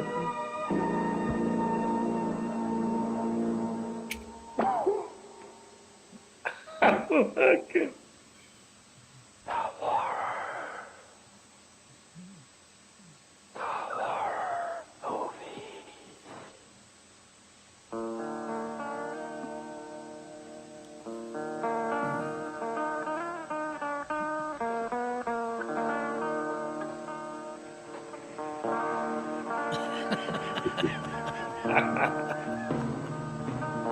Now this is actually the end of the film, my friend. No kidding. This time we really mean it. For sure. The end. It's over now. Fini. Kaput. Sayonara. Arrivederci. Auf Wiedersehen. Au revoir. Adios. You see. Won't you leave by the Titanic? Please. Baby. So long.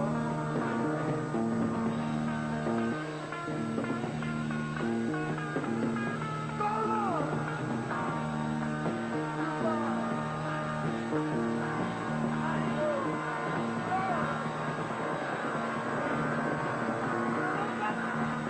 Let's go.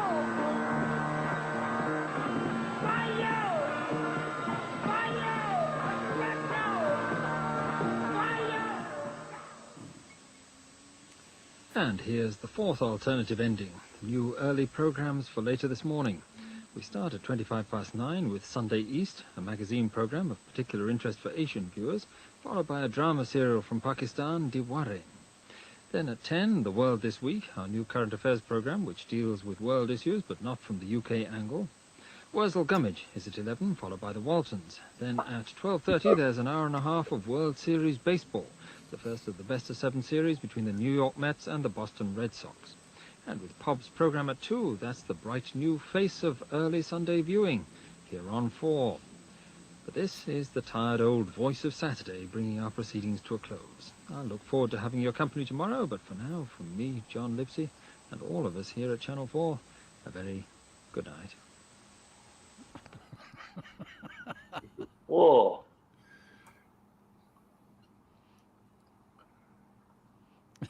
It's pretty incredible that he was able to pull that off within 4 years at a budget of $40 million.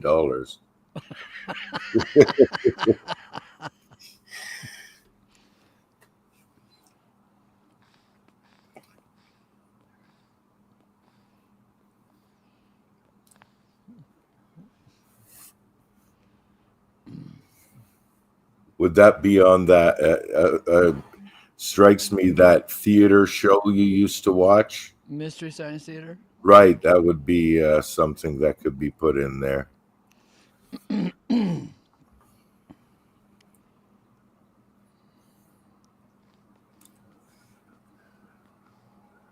Man. It's funnier to me now than when I saw it in 1980. Right.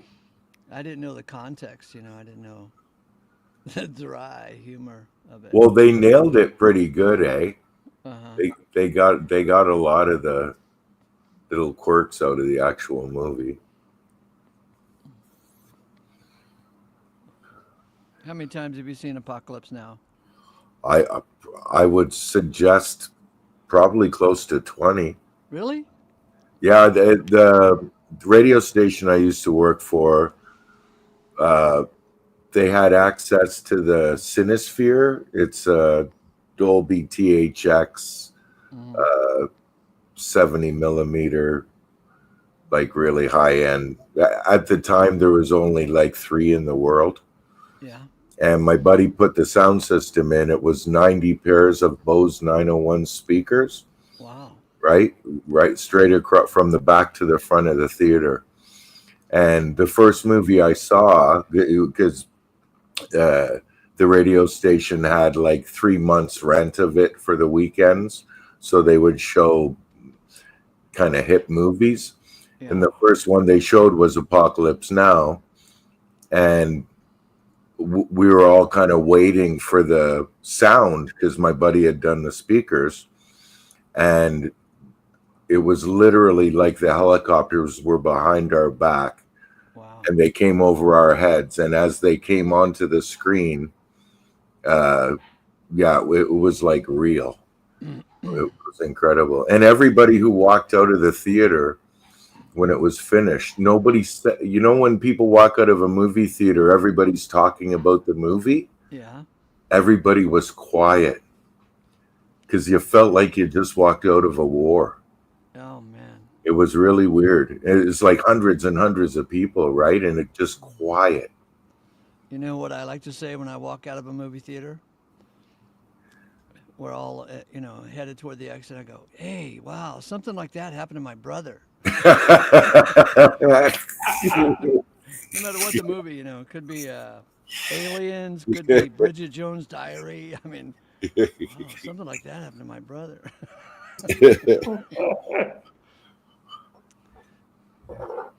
Yeah, I got this thing that I do if somebody shows, a video or something of something like spectacular. I'll always say I could do that.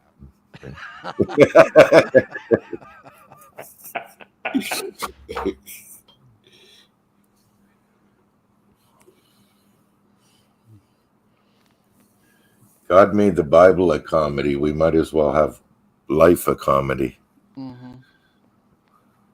with Sean as the soundtrack. If you're gonna have canned laughter, I want Sean's laughter. Yeah. Oh, you see, there's a show. Oh, it's about a bunch of university. Sheldon is in it. A bunch of university kids, Mm-hmm. and somebody on YouTube took out the canned laughter, Yeah. and there's like no jokes. If there wasn't the canned laughter, you wouldn't have even giggled once. Hey, Raz, Yo, have you seen comedian Stephen Wright before? oh yeah, he's awesome. I used to love that guy. Yeah. All one-liners. Yeah. They're so simple, and I can't remember none of them. Well, at the very beginning of the show that I watched, he's out in the middle of the desert and he hops off of a bus and then he goes to this little shack and it's supposed to be like his little house or some shit. And he opens up the fridge and there's a box of powdered water in there. Right? Yeah. I really liked Andy Kaufman. The first time he was on TV, we'd go over to one of my buddy's house, and then we'd hook up there, and then we go out to the clubs. And this is during the punk rock, right? Late 70s. And Andy Kaufman comes on, and everybody's like freaking out. This guy's an idiot. And I can remember plunking myself right in front of the TV, and I'm like, shut up. And I'm just laughing like that's how nobody else got it. Yeah. He was playing Old MacDonald Had a Farm on a close and play record player. Oh, wow. Then he sang Mighty Mouse.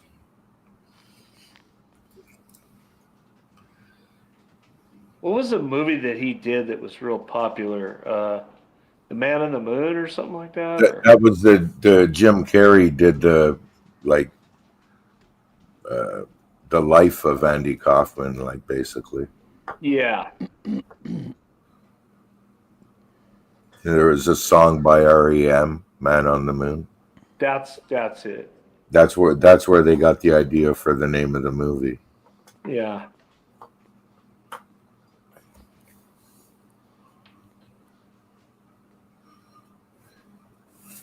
He made people feel awkward.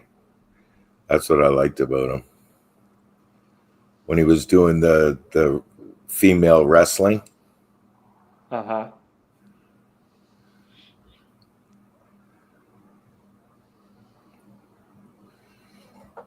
All just shtick. They don't make good shitty movies like they used to. I know. Attack of the Killer Tomatoes and all those kind of campy B movie stuff. I finally saw that last month. Oh, right, eh? Attack of the Killer Tomatoes. Yeah. What a... It's just craziness, I couldn't right? decide whether I was wasting my time or participating in a historic novelty, right? Right. Yeah. Yeah, I was indulging in drugs when I first saw it, so they let us do them in the movie theater. Really? Yeah. I was on TV there because I dressed up like Frankenfurter, and I came in, got like $1,000 and all kinds of stuff. And yeah, all the television news stations were there and stuff, and we got like bottles of Jack Daniels under our seats and smoking fatties. I was high on acid, taking my award. Like, where am I?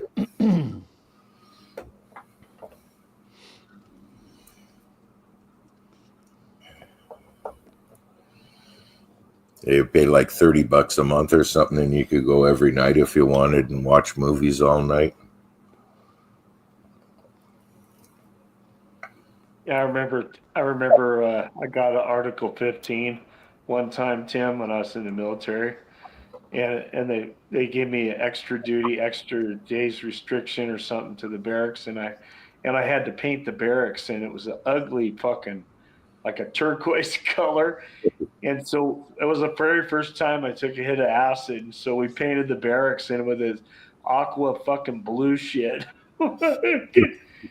It was bizarre, man. That was crazy. Uh,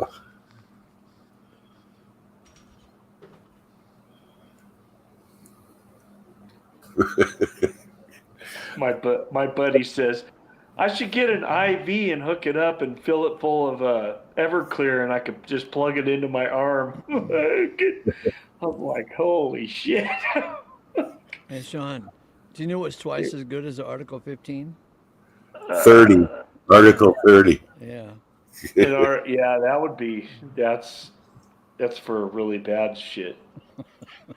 And then I think you can get them up to 45 days, and then if it goes beyond that, it's like a court martial. I couldn't. They'd kick me out in no time.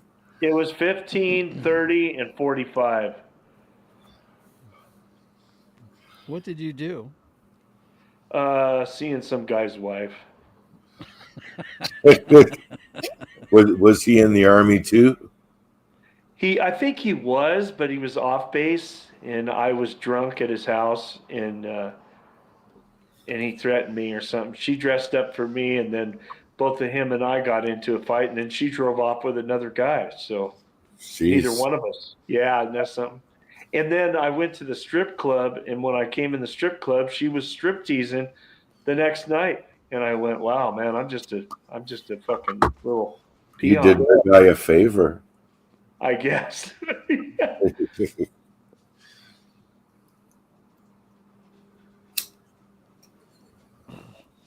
I don't know how the commander found out about it, which I thought was really kind of bizarre, but Maybe he was poking her too. something. He was jealous. He didn't want one more in there. He just had some. She was enough like a porcupine already. Yeah, I still stayed in contact with her even after I got out. It was really weird. She kept calling me and stuff, and there was another lady too. There was two of them, and I was friends with them for a little while, but then eventually we quit talking to each other. They were both divorced, I think. Woo love. Yeah, where's that?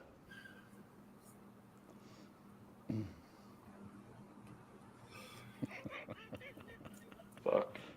Woo love. That sounds like Emma J. Fudd. Fucking Bugs Bunny with the hunter. We're going hunting a rabbit.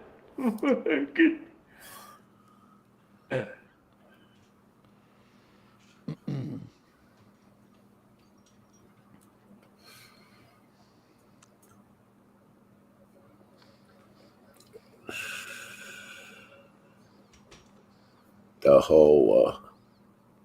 I know, I laughed when he said that. That guy kind of looked like him a little bit there, remember? In the movie? Oh, He did have, totally. yeah. They had the shadows all going the right way. Yeah, that was really cool. With the water sound dripping in the background kind of thing. Doesn't That was cool. Elmer Fudd do a takeoff on that, and he says the whole what? Really? Yeah. No shit. He did. Yeah, like or else the comedian did a take on it or something like that. Somebody did it. Oh, wow. They did it with Elmer Fudd's voice.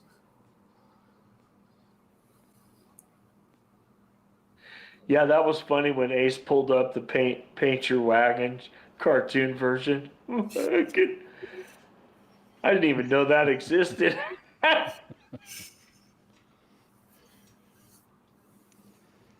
Did you get the thing I sent you with Leonard Nimoy singing the Yeah, Hobbit? dude. Yeah, that was a trip, dude. That was Yeah. an old clip too, like 60s, like probably even before Star Trek. Yeah, that was kind of like Maybe 59. made for a hippie audience. Something. Yeah, that was ancient. That was cool. What song was it?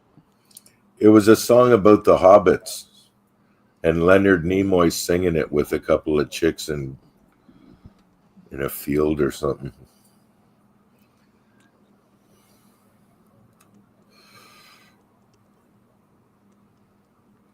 Just funny to see Leonard Nimoy singing. Yeah. Spock don't sing. I think he danced in one of the episodes. Ace found it. In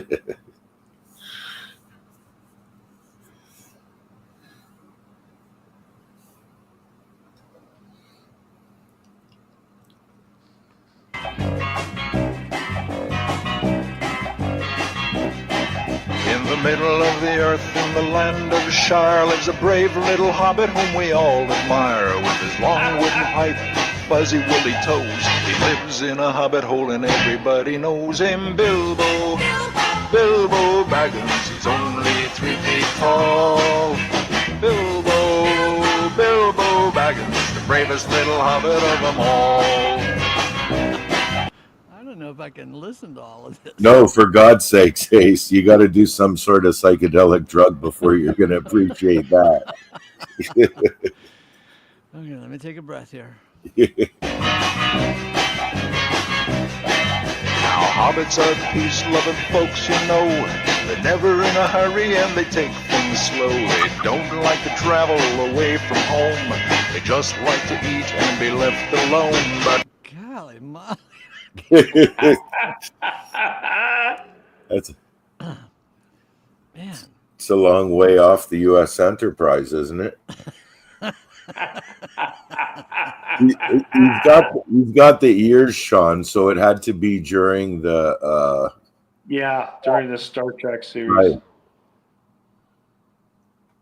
one day Bilbo was asked to go on a big adventure to the caves below to help some dwarves get back their gold that was stolen by a dragon in the days of old. Bilbo, Bilbo. God, please. Yeah. Please. Baggins, only 3 feet tall. Bilbo, Bilbo Baggins, the bravest little hobbit of them all. Well, he fought with the goblins. He battled a troll. He riddled with Gollum. A magic ring he stole. He was chased by wolves, lost in the... Okay, I've had enough. Yeah. You get the point.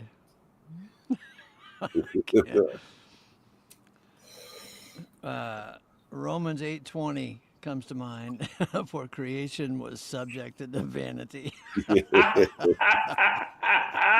not of its own will. I can't believe that Leonard Nimoy made that of his own free will. There was something enticing him. That's right. Maybe a quick buck. but who would pay for that out of their own free will? It must have been a gun to somebody's head. Must have been a hippie. Yeah.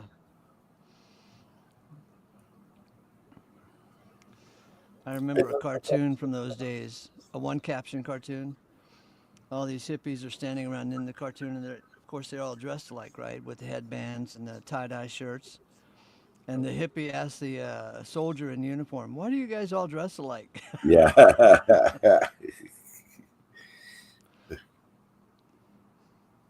We're all different. Yeah. I'm different. I like music. Uh-huh.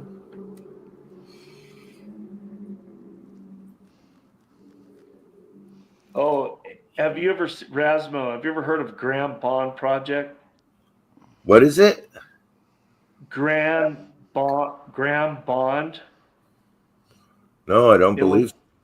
it was a band, and it was Ginger Baker, Jack Bruce, and a guy named Graham Bond, I think his name was. And Yeah. it's kind of set in that same era of the movie of that show we just watched with Leonard Nimoy. So I would Okay. say maybe 66 or something like that. It was a band. It was an early band before the Cream came along. Right. Right.